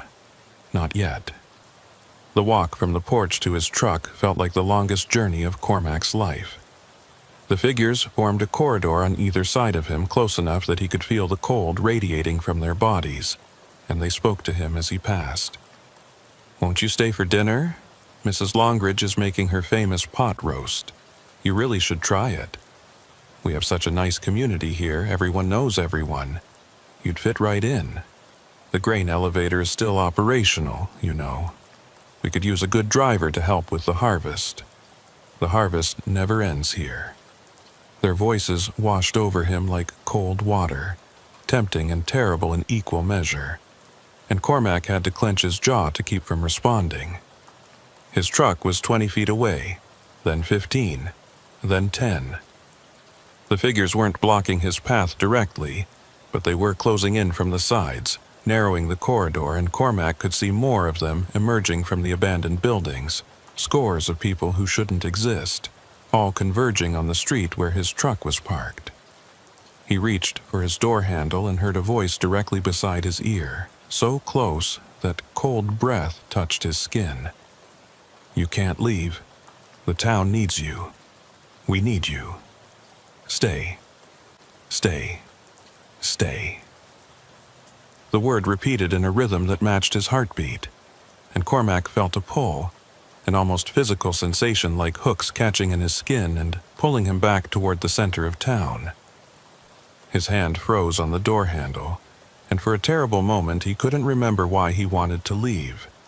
Couldn't remember why staying in this pleasant prairie town with these friendly neighbors wasn't exactly what he wanted. Then he caught sight of his reflection in the truck's window, his own face, looking scared and alive and real, and the spell broke. He yanked the door open, hauled himself up into the cab and slammed the door shut behind him. The figures pressed against the truck immediately, their hands leaving prints on the windows, their faces pressed close to the glass. But they didn't try to open the doors, didn't attempt to break the windows. They just watched him with those clouded eyes, still smiling, still waiting. Cormac started his engine with shaking hands and put the truck in gear. The figures didn't move away from the vehicle, and for a moment he thought he'd have to actually drive through them. But as his truck began to roll forward, they melted back like smoke, disappearing into the spaces between buildings or simply fading from view. Within seconds, the street was empty again, as if they'd never been there at all. Cormac drove slowly through the town, fighting the urge to floor the accelerator and race away. Something told him that showing fear would be a mistake, that he needed to maintain control and dignity even in retreat. As he passed the house with the white siding, he saw Hester standing in the doorway, watching him leave. She raised one hand in what might have been a wave or a warning, and then she stepped back inside and closed the door. Cormac had the sudden conviction that he'd never see her again, that she'd finally crossed whatever threshold separated her from the other residents of this dead town, and that the next time someone drove through here looking for fuel, they'd find nothing but empty buildings and silence. The edge of town was marked by a faded sign he hadn't noticed on his way in, so weathered that he couldn't read what it said. But as his truck passed that sign, Cormac felt something release, a pressure he hadn't fully registered until it was gone, like surfacing from deep water. His phone suddenly chimed with a flood of notifications, messages and alerts all arriving at once as signal returned. His GPS tracker blinked back to life, showing his position on the grid road south of Assiniboia. And his dashboard clock jumped forward by 47 minutes, time that had passed in the outside world while he'd been inside that house talking to Hester Longridge. Cormac didn't stop driving until he was back on the Trans-Canada, surrounded by normal traffic and normal landscape and the blessed mundanity of commercial highway travel. He pulled into the first truck stop he saw and sat in his cab with the engine running, trying to process what had just happened. His hands were still shaking, his heart still racing, and when he looked in his mirror he saw that his face was pale and drawn with the kind of exhaustion that came from sustained terror rather than physical exertion. He pulled out his phone and opened the camera roll, intending to review the photos he'd taken of the town. But the folder was empty. The images he'd captured were gone, replaced by corrupted file icons that wouldn't open. He tried his video app, thinking maybe he'd accidentally recorded video instead of stills, but that was empty too. Every piece of digital evidence he'd intended to collect had been erased or corrupted, leaving him with nothing but his own memory to prove that the experience had been real. Cormac sat in the parking lot for over an hour, watching normal people come and go from the truck stop, pumping gas and buying coffee and chatting on their phones like the world made sense. Eventually, he forced himself to get moving, to continue his delivery run to Winnipeg and act like nothing had happened. But he knew he'd been changed by the experience, knew that some part of him would always be back in that abandoned town, with those smiling figures and Hester Longridge's warning about old places and old rules. He drove east on the Trans-Canada, watching the prairie unfold around him, and couldn't help but wonder how many other dead towns were out there, populated by people who'd loved their homes too much to leave even after death. How many other travelers had taken wrong turns and found themselves trapped in places that existed outside normal time and space, places that fed on the living to sustain themselves. The delivery to Winnipeg was completed without incident 3 days later, and Cormac filed his logbook and paperwork with the same meticulous attention to detail he'd always maintained. But there was a gap in his records that couldn't be explained away. Those missing 47 minutes from when his GPS tracker had gone offline until it had come back. His company's safety department flagged it for review, and Cormac was called into a meeting to explain the discrepancy. He told them a simplified version of the truth, that he'd stopped in an abandoned town to check his load securement and had lost track of time. The explanation was accepted, but noted in his file as a concerning lapse, and Cormac knew that too many such incidents would eventually cost him his job. After that, he avoided grid roads entirely, sticking to major highways and authorized routes even when they added time and distance to his deliveries. He never mentioned what had happened to other drivers, never posted about it online, never tried to find that town again. The memory stayed with him, though, sharp and clear, and sometimes at night he'd wake from dreams of figures standing in the darkness outside his truck, smiling and waiting for him to acknowledge them. 6 months after his experience, Cormac was hauling a load through Saskatchewan on the Trans-Canada when he passed a highway sign he'd seen hundreds of times before. Assiniboia 45 km. On impulse, he pulled over at the next rest area and opened his laptop to check satellite imagery of the area south of that town, the same area he'd searched before. The blur was gone. The satellite view now showed clear, high-resolution images of the prairie, and Cormac could see the grid roads and abandoned farmsteads in perfect detail. He zoomed in on the location where the town should have been, the place where he'd gotten fuel and met Hester Longridge and encountered the figures that shouldn't exist. What he saw made his blood run cold. There was nothing there. No grain elevator, no buildings, no main street, just empty prairie, stubble fields, and a slight depression in the ground that might have been where a town once stood before it was completely erased by time and weather. According to the satellite timestamp, the image had been captured 2 weeks ago, meaning this wasn't old data. This was current, accurate photography of a landscape that contained nothing but grass and sky. Cormac zoomed in as far as the software would allow, searching for any sign that structures had ever existed in that location. He found a few geometric patterns in the earth that might have been building foundations, and what looked like a dirt track where the main street would have been. But there were no standing buildings, no grain elevator, no house with white siding. It was as if the town he'd visited had simply ceased to exist, or had never existed at all, outside of some pocket reality that his truck had accidentally driven into. He closed his laptop and sat in the rest area parking lot, watching transport trucks roll past on the Trans-Canada, and tried to reconcile what he knew had happened with what the satellite imagery was telling him. Both couldn't be true simultaneously. Either the town existed or it didn't. Either he'd been there or he hadn't. But the missing time was real. The corrupted photos were real. The gaps in his GPS tracking were real. Something had happened to him on those grid roads south of Assiniboia. Something that his equipment and his company's systems had recorded, even if they hadn't understood what they were recording. Cormac never took another load that would route him through that part of Saskatchewan. He requested transfers to different regions, accepted longer hauls that kept him in other provinces, and eventually moved primarily to eastern routes where the prairie was just a memory behind him.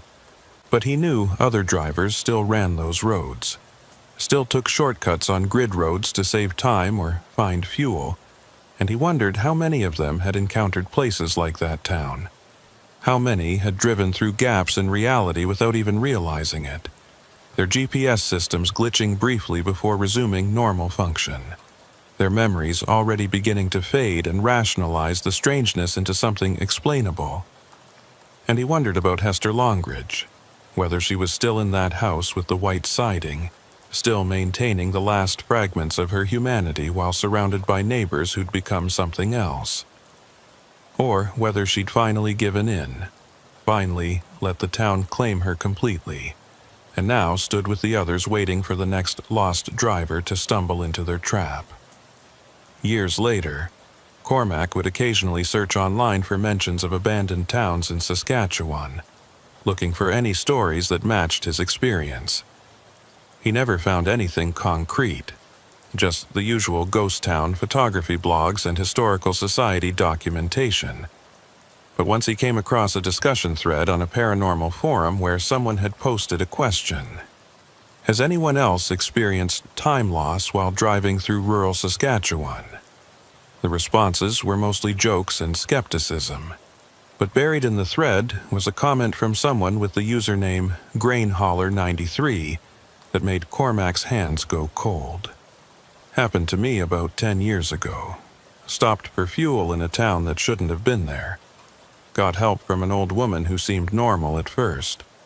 When I tried to leave, there were people outside who didn't look right, didn't move right. I made it out, but lost about an hour somewhere in the process.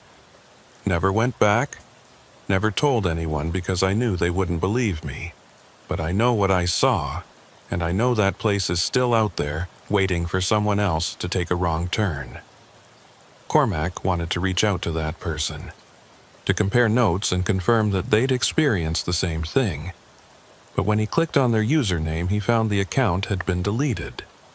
Just like PrairieHauler87, and who knew how many others who'd tried to share their experiences only to find that no one believed them, or that their stories disappeared into the digital void. It was as if the town had a way of protecting itself, of ensuring that warnings never reached the people who might need them most. Cormac sat at his computer in his apartment, thousands of kilometers from the Saskatchewan prairie, and felt the weight of knowledge that couldn't be shared, truth that couldn't be proven, and danger that couldn't be avoided because the people who needed avoiding it would never know it was there until it was too late. He thought about writing his own warning, posting his story online with all the details he could remember, but he knew how it would be received, with skepticism and jokes and rational explanations that would dismiss everything he'd experienced as hallucination or fabrication. So instead, Cormac kept his silence and carried his knowledge alone. He continued driving trucks across Canada, sticking to major routes and avoiding shortcuts that might lead to places that existed in the margins of reality. He kept his logbooks meticulously accurate, his equipment properly maintained, his loads secured according to regulations. And he tried not to think about Hester Longridge standing in her doorway, waving goodbye to a man who'd just barely escaped the same fate she'd accepted for herself. Sometimes, late at night when he was pulled over at a rest stop trying to sleep, Cormac would turn on his CB radio and scan through channels, listening to the chatter of other drivers out there in the darkness. Mostly, it was mundane stuff. Weather reports, traffic conditions, complaints about dispatchers and delays. But occasionally, he'd hear something strange, a voice that didn't quite belong asking questions about abandoned towns, or reporting lost time, or describing encounters with people who didn't seem fully human. When that happened, Cormac would grab his handset and try to respond, try to offer whatever warning or advice he could. But his transmissions never seemed to reach the drivers who needed them most. Just static and silence and the frustrating knowledge that history was repeating itself somewhere out there on a dark grid road. The prairie kept its secrets, and the dead towns kept their residents, and drivers kept taking wrong turns that led them to places they couldn't explain afterward.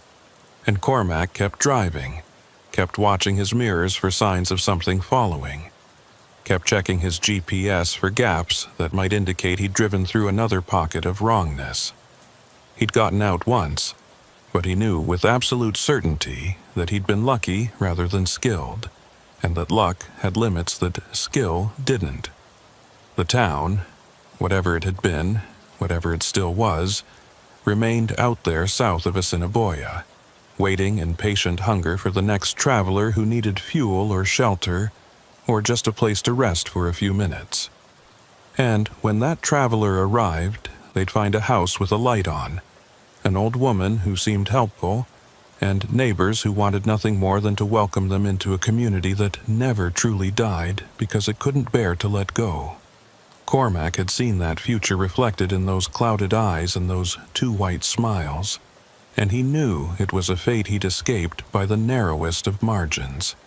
Some roads led nowhere good, and some towns should stay abandoned, and some knowledge was better left unconfirmed. That was the lesson the prairie had taught him, written in missing time and corrupted photos, and the memory of figures that shouldn't exist still standing in the street watching his truck drive away into a world that wouldn't believe what he'd seen there.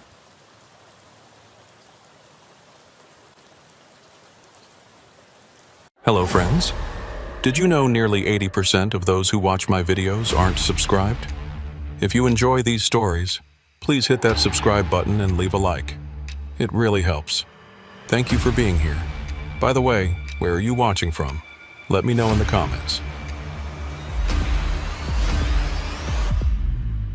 Abner Tolliver had been driving trucks for 23 years, and in all that time, he'd learned to read the sky like other men read newspapers.